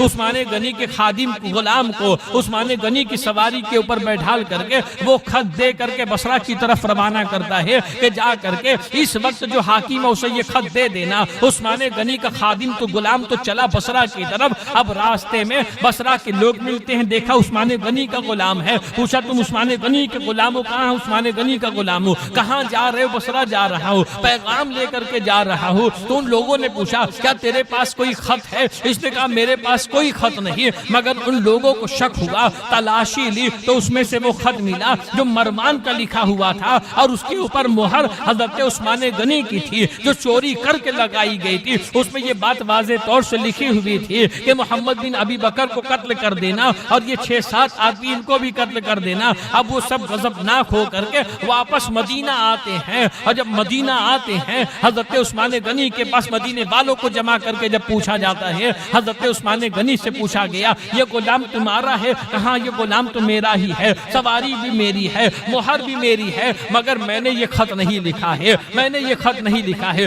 بار بار آپ کہتے رہے مگر کوئی ماننے کو تیار نہیں، اور پھر اسی اسنا کے اندر جو ہے مصر کے لوگ بصرہ کے لوگ آتے ہیں اور حضرت عثمان غنی کے گھر کا گھیراؤ کرتے ہیں۔ اور مختصر یہ مسلمانوں کہ حضرت عثمان غنی کے گھر کا گھیراؤ 40 دن تک کے کیا گیا تھا۔ ان 40 دنوں کے اندر حضرت مولا کائنات رضی اللہ تعالیٰ عنہ نے کئی مرتبہ حضرت عثمان غنی سے کہا تھا امیر المؤمنین آپ مجھے اجازت دے دیں کہ میں ان لوگوں سے جنگ کروں۔ مدینے کے صحابہ نے کہا تھا آپ اجازت دے دیں میں ہم ان لوگوں سے جنگ کریں۔ حضرت عثمان غنی فرماتے ہیں کہ میں اکیلا اپنی جان کے لیے تم لوگوں کو مسلمانوں سے لڑنے کی اجازت نہیں دیتا ہوں۔ ام المؤمنین حضرت عائشہ صدیقہ ارشاد فرماتی ہیں کہ نبی کریم صلی اللہ علیہ وسلم کی جب وفات پاک کا وقت قریب آیا تو اللہ کے نبی فرماتے ہیں اے کاش میرے اصحاب میرے پاس ہوتے۔ ام المؤمنین نے کہا یا رسول اللہ آپ حضرت ابو بکر کو یاد فرماتے؟ حضور فرماتے نہیں۔ پھر کہا عمر کو یاد فرماتے؟ کہا نہیں۔ پھر عرض کیا حضور آپ عثمان کو یاد فرماتے؟ اللہ کے نبی فرماتے ہم عثمان کو یاد کر رہا ہوں۔ حضرت صدیقہ نے حضرت عثمان غنی کو بلوا بھیجا، حضرت عثمان غنی حاضر ہوئے تو اللہ کے نبی صلی اللہ تعالی علیہ وسلم نے حضرت عائشہ کو اشارہ کیا کہ تم تھوڑا دور ہو جاؤ۔ حضرت عائشہ تھوڑا دور ہوتی ہے تو اللہ کے نبی صلی اللہ تعالی علیہ وسلم حضرت عثمان غنی کے کان میں چند کلمات کہتے ہیں، کچھ راز کی باتیں کہتے ہیں۔ ام المؤمنین فرماتی ہے کہ وہ راز کی باتیں کیا تھی اس وقت تو میں نہیں جانتی، مگر جب رسول اللہ وہ راز کی باتیں فرما رہے تھے تو حضرت عثمان غنی کا چہرہ متغیر ہو گیا تھا، فکر مند ہو گیا تھا، اور جب شہادت کے وقت قریب آیا تو حضرت عثمان غنی نے اس راز کو واضح کیا کہ اللہ کے نبی صلی اللہ تعالی علیہ وسلم نے اپنی وفات سے پہلے اس بات کی تعلیم مجھ کو عطا فرمائی تھی کہ تم صبر کے ساتھ کام لینا اور استقامت کے ساتھ کام لینا اور خلافت سے جو دستبرداری اختیار مت کرنا۔ حضرت عثمان غنی رضی اللہ تعالیٰ عنہ نے حضرت مولا علی سے فرمایا کہ ان لوگوں کو مسجد نبوی میں جمع کرو، میں چل کر کے خود ان لوگوں سے بات کرتا ہوں۔ 82 سال کی عمر ہو چکی تھی، 82 سال کی عمر میں حضرت عثمان غنی مسجد نبوی شریف کے اندر حاضر ہوتے ہیں۔ وہ سارے بلوائی وہاں موجود تھے۔ حضرت عثمان غنی ان لوگوں سے خطاب کر کے فرماتے ہیں کہ آج تم میرے خون کے پیاسے ہو اور میرے نہیں رہنے کے بعد تم تمنا کرو گے کہ عثمان کی ایک سانس 1 برس کی ہو جاتی، عثمان کی عمر اللہ لمبی کر دیتا۔ حضرت عثمان غنی فرماتے ہیں کہ جب ایک نبی کو قتل کیا گیا، ایک نبی کو شہید کیا گیا تو اللہ تبارک و تعالی 70,000 لوگوں سے انتقام لیتا ہے۔ اگر تم مجھے شہید کرو گے تو یاد رکھنا اللہ تبارک و تعالی تم لوگوں سے بھی انتقام لے گا۔ اسی میں ایک بلوائی اٹھ کر کے کھڑا ہوتا ہے، آپ کا عصا چھین لیتا ہے۔ یہ عصا کون سا تھا؟ یہ عصا رسول اللہ کا تبرک تھا جو اللہ کے نبی نے حضرت عثمان غنی کو عطا فرمایا تھا۔ اس بلوائی نے نبی کے عصے کو اپنے گھٹنے پہ رکھ کے توڑ دیا، جیسے ہی اس نے اس عصے کو توڑا ہے اس کے گھٹنے میں پھوڑا ہوتا ہے اور شام ہوتے ہوتے وہ گل کر کے خود بخود ہلاک ہو جاتا ہے۔ حضرت عثمان غنی اپنے مکان میں آ جاتے ہیں، 1 ہفتہ گزرتا ہے، نہ تو باہر سے کوئی چیز اندر آتی ہے نہ اندر سے کوئی چیز باہر جاتی ہے، کھانے پینے کی تمام اشیاء ختم ہو جاتی ہے۔ حضرت عثمان غنی اپنی کھڑکی سے سر باہر نکال کے فرماتے ہیں کہ یہاں پہ علی ہے، کوئی جواب نہیں دیتا ہے۔ ارشاد فرماتے ہیں یہاں سعد بن ابی وقاص ہے، کوئی جواب نہیں ملتا ہے۔ ارشاد فرماتے فرماتے کہ اے لوگوں، جب لوگ مدینہ آئے تھے ان کے پینے کو پانی نہیں تھا تو میں نے بیر روما خرید کے مسلمانوں کے لیے وقف کیا تھا، اور آج تم لوگ مجھے جو ہے پانی کے لیے ترسا رہے ہو۔ حضرت عثمان غنی کی ایک روایت یہ بھی، حضرت عثمان غنی فرماتے ہیں کہ اگر تم مجھے ایک گھٹ پانی دیتے ہو تو میں تم سے وعدہ کرتا ہوں اس بات کا کہ کل قیامت کے دن رسول اللہ کے دستے کرم سے جام کوثر جو مجھ کو ملے گا سب سے پہلے میں اس کو دے دوں گا۔ تو یہاں پہ ایک گھٹ پانی مجھ کو دیتا ہے، آپ کے اوپر پانی بھی بند کر دیا گیا، آپ کے اوپر کھانا بھی بند کر دیا گیا۔ ام المؤمنین حضرت ام حفصہ رضی اللہ تعالیٰ عنہا ایک خچر کے اوپر سوار ہو کر کے پانی کا ایک مشکیزہ لے کر کے جا رہی تھی۔ یہ کون تھی جانتے ہو؟ ام المؤمنین رسول اللہ کی مقدس اہلیہ ہے اور تمام مسلمانوں کی ماں ہے۔ یہ پانی لے کر کے جا رہی تھی، بلوائیوں نے راستے میں روکا۔ ام المؤمنین فرماتی ہے آپ اس خیال سے گئی تھی، آپ نے یہ فرمایا تھا کہ یہ لوگ میرا احترام تو کریں گے اس لیے کہ میں ام المؤمنین ہوں، مگر یاد رکھنا جب انسان کی عقل ماری جاتی ہے اللہ قرآن میں کہتا ہے ختم اللہ علی قلوبہم وعلی سمعہم وعلی ابصارہم، کہ ہم ان کے دلوں پر، ان کی آنکھوں پر، ان کے کانوں پر مہر لگا دیتے ہیں۔ اللہ جس کے اوپر مہر لگا دیتا ہے وہ وہ حق دیکھتا ہے مگر دیکھنے کے بعد بھی سمجھ نہیں پاتا ہے، وہ حق سنتا ہے سننے کے بعد بھی سمجھ نہیں پاتا ہے، وہ حق دیکھتا ہے مگر اس کا دل جو ہے اسے تسلیم نہیں کرتا ہے۔ یہی وجہ ہے نا مسلمانوں کہ آج جتنے بد عقیدہ گھومتے ہیں وہ جانتے ہیں کہ رسول اللہ کی عظمت قرآن کے اندر ہے مگر انہیں دکھتی نہیں ہے، انہیں سمجھ میں نہیں آتی ہے۔ بخاری و مسلم اور سیاہ ستہ کی حدیثوں کے اندر وہ تمام تر واقعات موجود ہے کہ رسول کی بارگاہ میں ابو جہل مٹھی میں کنکڑیاں لے کے آتا ہے، کہتا تم نبی ہو؟ اللہ کے نبی فرماتے ہاں میں نبی ہوں۔ تو کہا کہ اچھا یہ بتاؤ میری مٹھی کے اندر کیا ہے؟ اللہ کے نبی فرماتے ہیں میں بتاؤں تیری مٹھی میں کیا ہے یا وہ خود بتا دے جو تیری مٹھی کے اندر ہے؟ تو ظاہر سی بات ہے مسلمانوں، ابو جہل نے تو یہی سوچا ہوگا کہ نبی نے تو محمد نے تو میرے سوال کو اور مشکل کر دیا، اس نے تو یہی سوچا ہوگا یہ بے جان کنکڑی لے کے آیا ہوں یہ کیسے بولے گی۔ اسے یہ نہیں معلوم تھا کہ رسول پاک صلی اللہ علیہ وسلم وہ ہے کہ جو بے زبانوں کی زبان بھی جانتے ہیں اور بے زبانوں کو بلوانا بھی جانتے ہیں۔ اللہ کے نبی نے جب یہ کہہ دیا، کہا ابو جہل نے کہ جو میری مٹھی میں وہ کہہ دے تو بہت اچھی بات ہو۔ اب اللہ کے نبی فرماتے ہیں کہ ٹھیک ہے اپنے ہاتھ کو کان تک کے لے کے جا۔ جب وہ اپنے ہاتھ کو کان تک کے لے جاتا ہے تو کنکڑی کہتی ہے اشہد ان لا الہ الا اللہ واشہد ان محمد رسول اللہ۔ وہ اسی وقت کنکڑی پھینکتا ہے اور الٹے پیر بھاگتا ہے۔ یہاں سے ایک سبق اور ملتا ہے مسلمانوں کہ جب تک کنکڑی کلمہ نہیں پڑی تھی، کفر کے قبضے کے اندر تھی، ظالم کے قبضے کے اندر تھی، کلمہ پڑھتی ہے تو مصطفیٰ کے قدموں کے اندر آ جاتی ہے، مصطفیٰ کے قدموں کا بوسہ دیتی ہے۔ یہاں سے ہمیں سبق ملتا ہے اگر ظلم سے رہائی چاہتے ہو مدینے والے کے قدموں میں آ جاؤ، اگر آبرو و عزت چاہتے ہو مصطفیٰ پیارے کی غلامی اختیار کر لو، اگر سربلندی اور سرفرازی چاہتے ہو نا تو رسول اللہ کی غلامی کا جو دعویٰ کرتے ہو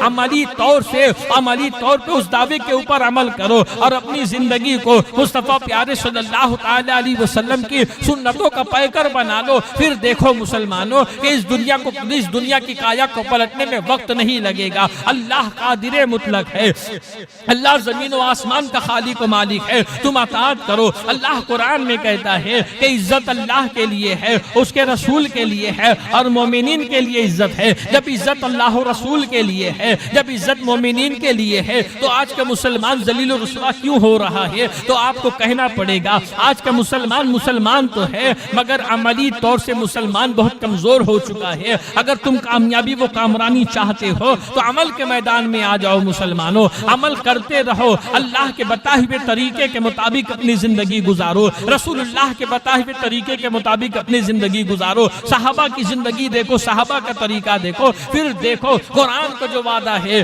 وَلَا تَحِنُوا وَلَا تَحْزَنُوا وَأَنْتُمُ الْأَعْلَوْنَ إِن كُنتُم مُؤْمِنِينَ، اس وعدے کو اللہ کس طریقے سے پورا کرتا ہے؟ بہر کیف مسلمانوں، حضرت ام حفصہ رضی اللہ تعالیٰ عنہا نے پانی لے کر کے حضرت عثمان غنی کے مکان کی طرف جاتی ہے، ایک بلوائی روکتا ہے، کہتا ہے کہاں جا رہی ہو؟ ارشاد فرمایا عثمان کے پاس کچھ امانتیں ہیں، وہ امانت لانے جا رہی ہوں۔ وہ بلوائی کہتا ہے کہ جھوٹی، معاذ اللہ رب العالمین۔ جھوٹی کسے کہا؟ ام المؤمنین کو کہا۔ اتنا کہنے کے بعد وہ اپنی چھری جو ہے اس خچر کے اوپر مارتا ہے، وہ خچر بلک کر کے دوڑنا شروع کرتا ہے، ام المؤمنین گرتے گرتے بچتی ہے۔ اب صحابہ کے اندر جوش پیدا ہوتا ہے، حضرت عثمان غنی سے کہتے ہیں امیر المؤمنین دیکھیے اب امہات المؤمنین کی بے حرمتی ہو رہی ہے، اب ازواج مطہرات کے ساتھ بے حرمتی ہو رہی ہے۔ حضرت علی نے یہ بھی کہا تھا آپ مکہ چلے جائیں یا ملک شام چلے جائیں، حضرت امیر معاویہ وہاں پہ ہے، ان کا لشکر ہے، وہاں آپ کی مدد کی جائے گی۔ تو حضرت عثمان غنی فرماتے ہیں علی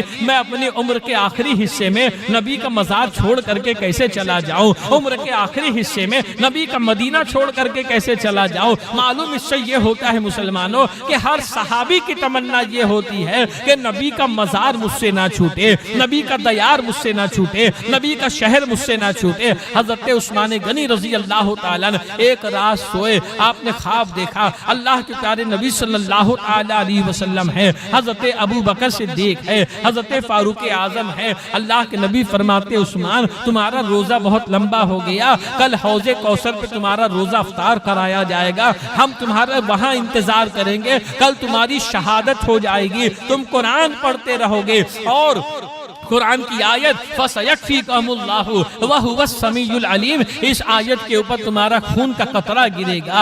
اب وہ دن آتا ہے جس دن آپ کی شہادت ہونی تھی، یہ بلوائی گھر کے اندر گھستے ہیں، گھر کے اندر جب آپ گھستے ہیں ایک بلوائی آپ کے چہرے کے اوپر تماچا مارتا ہے، ایک بلوائی تلوار اٹھا کر کے جب آپ کی طرف چلاتا ہے، آپ اس کی تلوار روکنا چاہتے ہیں جس سے آپ کی انگلی کٹ جاتی ہے، ایک بلوائی ایسا وار کرتا ہے کہ آپ کا ہاتھ کٹ جاتا ہے۔ جب آپ کا ہاتھ کٹتا ہے تو حضرت عثمان غنی فرماتے ہیں کہ یہ وہ ہاتھ ہے جو اللہ کی وحی لکھا کرتا تھا، یہ وہ ہاتھ ہے جو قرآن لکھا کرتا تھا، آپ کو شہید کیا جاتا ہے اور قرآن کی اسی آیت کے اوپر آپ کے خون کا قطرہ گرتا ہے جس آیت کی نشاندہی اللہ کے پیارے نبی صلی اللہ علیہ وسلم نے کی تھی۔ حضرت زبیر نے غالباً آپ کی جنازے کی نماز پڑھائی اور جنت البقیع کے اندر آپ کو دفن کیا گیا۔ یہ حضرت عثمان غنی کی شہادت ہے۔ آپ کی شہادت سے بھی ہمیں بہت سے سبق ملتے ہیں اور آپ کی زندگی سے بھی ہمیں بہت سے سبق ملتے ہیں۔ اس میں سب سے اہم سبق یہ ہے مسلمانوں کہ ہمارے لیے ضروری یہ ہے کہ ہم اخلاص کے ساتھ للہیت کے ساتھ جو ہے اپنے اموال کو اللہ کی راہ میں قربان کریں، اپنے اموال کو، اپنے مالوں کو۔ اگر مال نہیں ہے تو جو جس چیز کا مالک ہے وہ اس چیز سے دین خدا کی مدد کیا کرے، اس لیے کہ جو چیز قربان کی جاتی ہے اللہ تبارک و تعالی اس کے اندر برکت عطا فرماتا ہے۔ آپ دیکھیں کہ جو کتیا ہوتی ہے کتنے بچے دیتی ہے، 4 5 7 ایک ساتھ نہ معلوم کتنے دیتی ہے۔ جو بکری ہوتی ہے 1 سے 2 بچے دیتی ہے، مگر بکری کو راہ خدا میں ذبح کیا جاتا ہے، اس کے اندر برکت اللہ نے رکھی ہے، کتیا میں کوئی برکت نہیں ہے۔ اس کے پہلے جب تک کہ بقرعید کے موقع پر بیلوں کی قربانی کی جاتی تھی، جہاں دیکھو وہاں نظر آتا تھا، جب سے حکومت نے پابندی لگا دی اب وہ دیکھنے سے بھی دکھتا نہیں۔ اب پاڑی پاڑا اللہ نے اس میں برکت عطا فرما دی۔ اللہ نے آنکھ عطا کی ہے دیکھنے کے لیے، غور کرنے کے لیے، سمجھنے کے لیے کہ جو چیز راہ خدا میں قربان کی جاتی ہے اللہ اس میں برکت عطا فرماتا ہے۔ نہیں تمہارے پاس مال و زر ہے، تمہارے پاس وقت تو ہے، تم راہ خدا میں اپنا وقت دے سکتے ہو نا۔ نماز کا وقت ہو نماز کے لیے آ جاؤ، یہ اپنے وقت کی قربانی ہے۔ ذکر الہی کا وقت ہو، ذکر الہی کے لیے آ جاؤ، یہ اپنے وقت کی قربانی ہے۔ تو مسلمانوں ان باتوں کا خیال کرو۔ حضرت عثمان غنی رضی اللہ تعالیٰ عنہ کی زندگی ہمارے لیے بہترین نمونہ ہے، اور آپ سیدھے راستے پر تھے۔ ان کی اطاعت کرو، ان کے راستے پر چلو، کامیاب ہو جاؤ گے، کامران ہو جاؤ گے۔ یہ درس، یہ تعلیم اللہ تبارک و تعالیٰ نے ہمیں عطا کی ہے۔ عہد کرو اس بات کا مسلمانوں کہ ہم اپنی زندگی کے اندر تبدیلی و نکھار لائیں گے انشاءاللہ۔ چند باتیں اور، پہلی چیز یہ کہ مسجد اللہ کا گھر ہے، مسجد اللہ کا گھر ہے، اللہ کے گھر کا احترام کرنا یہ ہر مسلمان کے لیے لازم و ضروری ہے۔ کل جس طریقے سے ہوا شرنی کے بٹنے کے ٹائم جو شور و گل ہوا، یہ انتہائی غیر مناسب بات ہے مسلمانوں۔ شرنی سے زیادہ ضروری مسجد کا احترام ہے۔ شرنی ملے نہ ملے اس کی پرواہ مت کرو، مسجد کا احترام کرو، یہ اس سے زیادہ ضروری ہے۔ تو ابھی جو بھی شرنی جمع کی جائے، تقسیم کی جائے گی، میں آپ لوگوں سے مؤدبانہ گزارش کروں گا، اور خاص کر کے یہ بچوں سے۔ یہ بچے بہت شرارت کرتے ہیں، بچے ہوتے ہی ہیں شرارت کے لیے۔ یہ بچوں سے بھی میں گزارش کروں گا اپنی جگہ پہ بیٹھے رہیں، شرنی خود چل کے ان تک آ جائے گی۔ شور نہ کریں، جو مقدر ہوگا وہ ملے گا، جو مقدر ہوگا وہ ملے گا۔ مقدر کا کوئی چھین نہیں سکتا، مقدر کا کوئی چھین نہیں سکتا، چھیننے والے کو اللہ چھین لیتا ہے، مگر مقدر کا کوئی چھین نہیں سکتا۔ یہ بات یاد رکھنا، اللہ تبارک و تعالی جو مقدر کر دے دنیا کی کوئی طاقت اسے چھین نہیں سکتی، اور اللہ جو مقدر نہ کرے دنیا کی کوئی طاقت وہ دلا بھی نہیں سکتی۔ تو اس بات کو یاد رکھو، مسجد کا احترام کرو، اس لیے کہ با ادب با نصیب، بے ادب کم نصیب۔ مسلمان بد نصیب کبھی نہیں ہوتا۔ بہت سے لوگ بولتے ہیں نا بد نصیب ہے، بد نصیب ہے۔ مسلمان بد نصیب کبھی نہیں ہوتا۔ مسلمان کی سب سے بڑی خوش نصیبی یہ ہے کہ مصطفیٰ جان رحمت کا امتی ہے۔ یہ سب سے بڑی خوش نصیبی ہے کہ اللہ نے ہمیں مصطفیٰ پیارے کا غلام بنایا ہے۔ اس سے بڑی خوش نصیبی اور کیا چاہیے؟ تو مسجد کا احترام کرو، صلاۃ و سلام ہوگا، دعا ہوگی، دعا کے بعد آپ لوگ اپنی جگہ پہ بیٹھ جائیں، بڑے بھی بیٹھے اور جو ہے نا بچے بھی بیٹھے، شرنی خود ان تک کے پہنچا دی جائے گی۔ اللہ کی بارگاہ میں دعا پروردگار ہم سب کو ہدایت عطا فرمائے، ہدایت پر قائم رکھے۔ کل انشاءاللہ مولا کائنات فاتح خیبر ابو تراب داماد پیمبر حضرت مولا علی مشکل کشا کی فضائل اور ان کے سیرت پہ بیان ہوگا۔ وما علینا الا البلاغ۔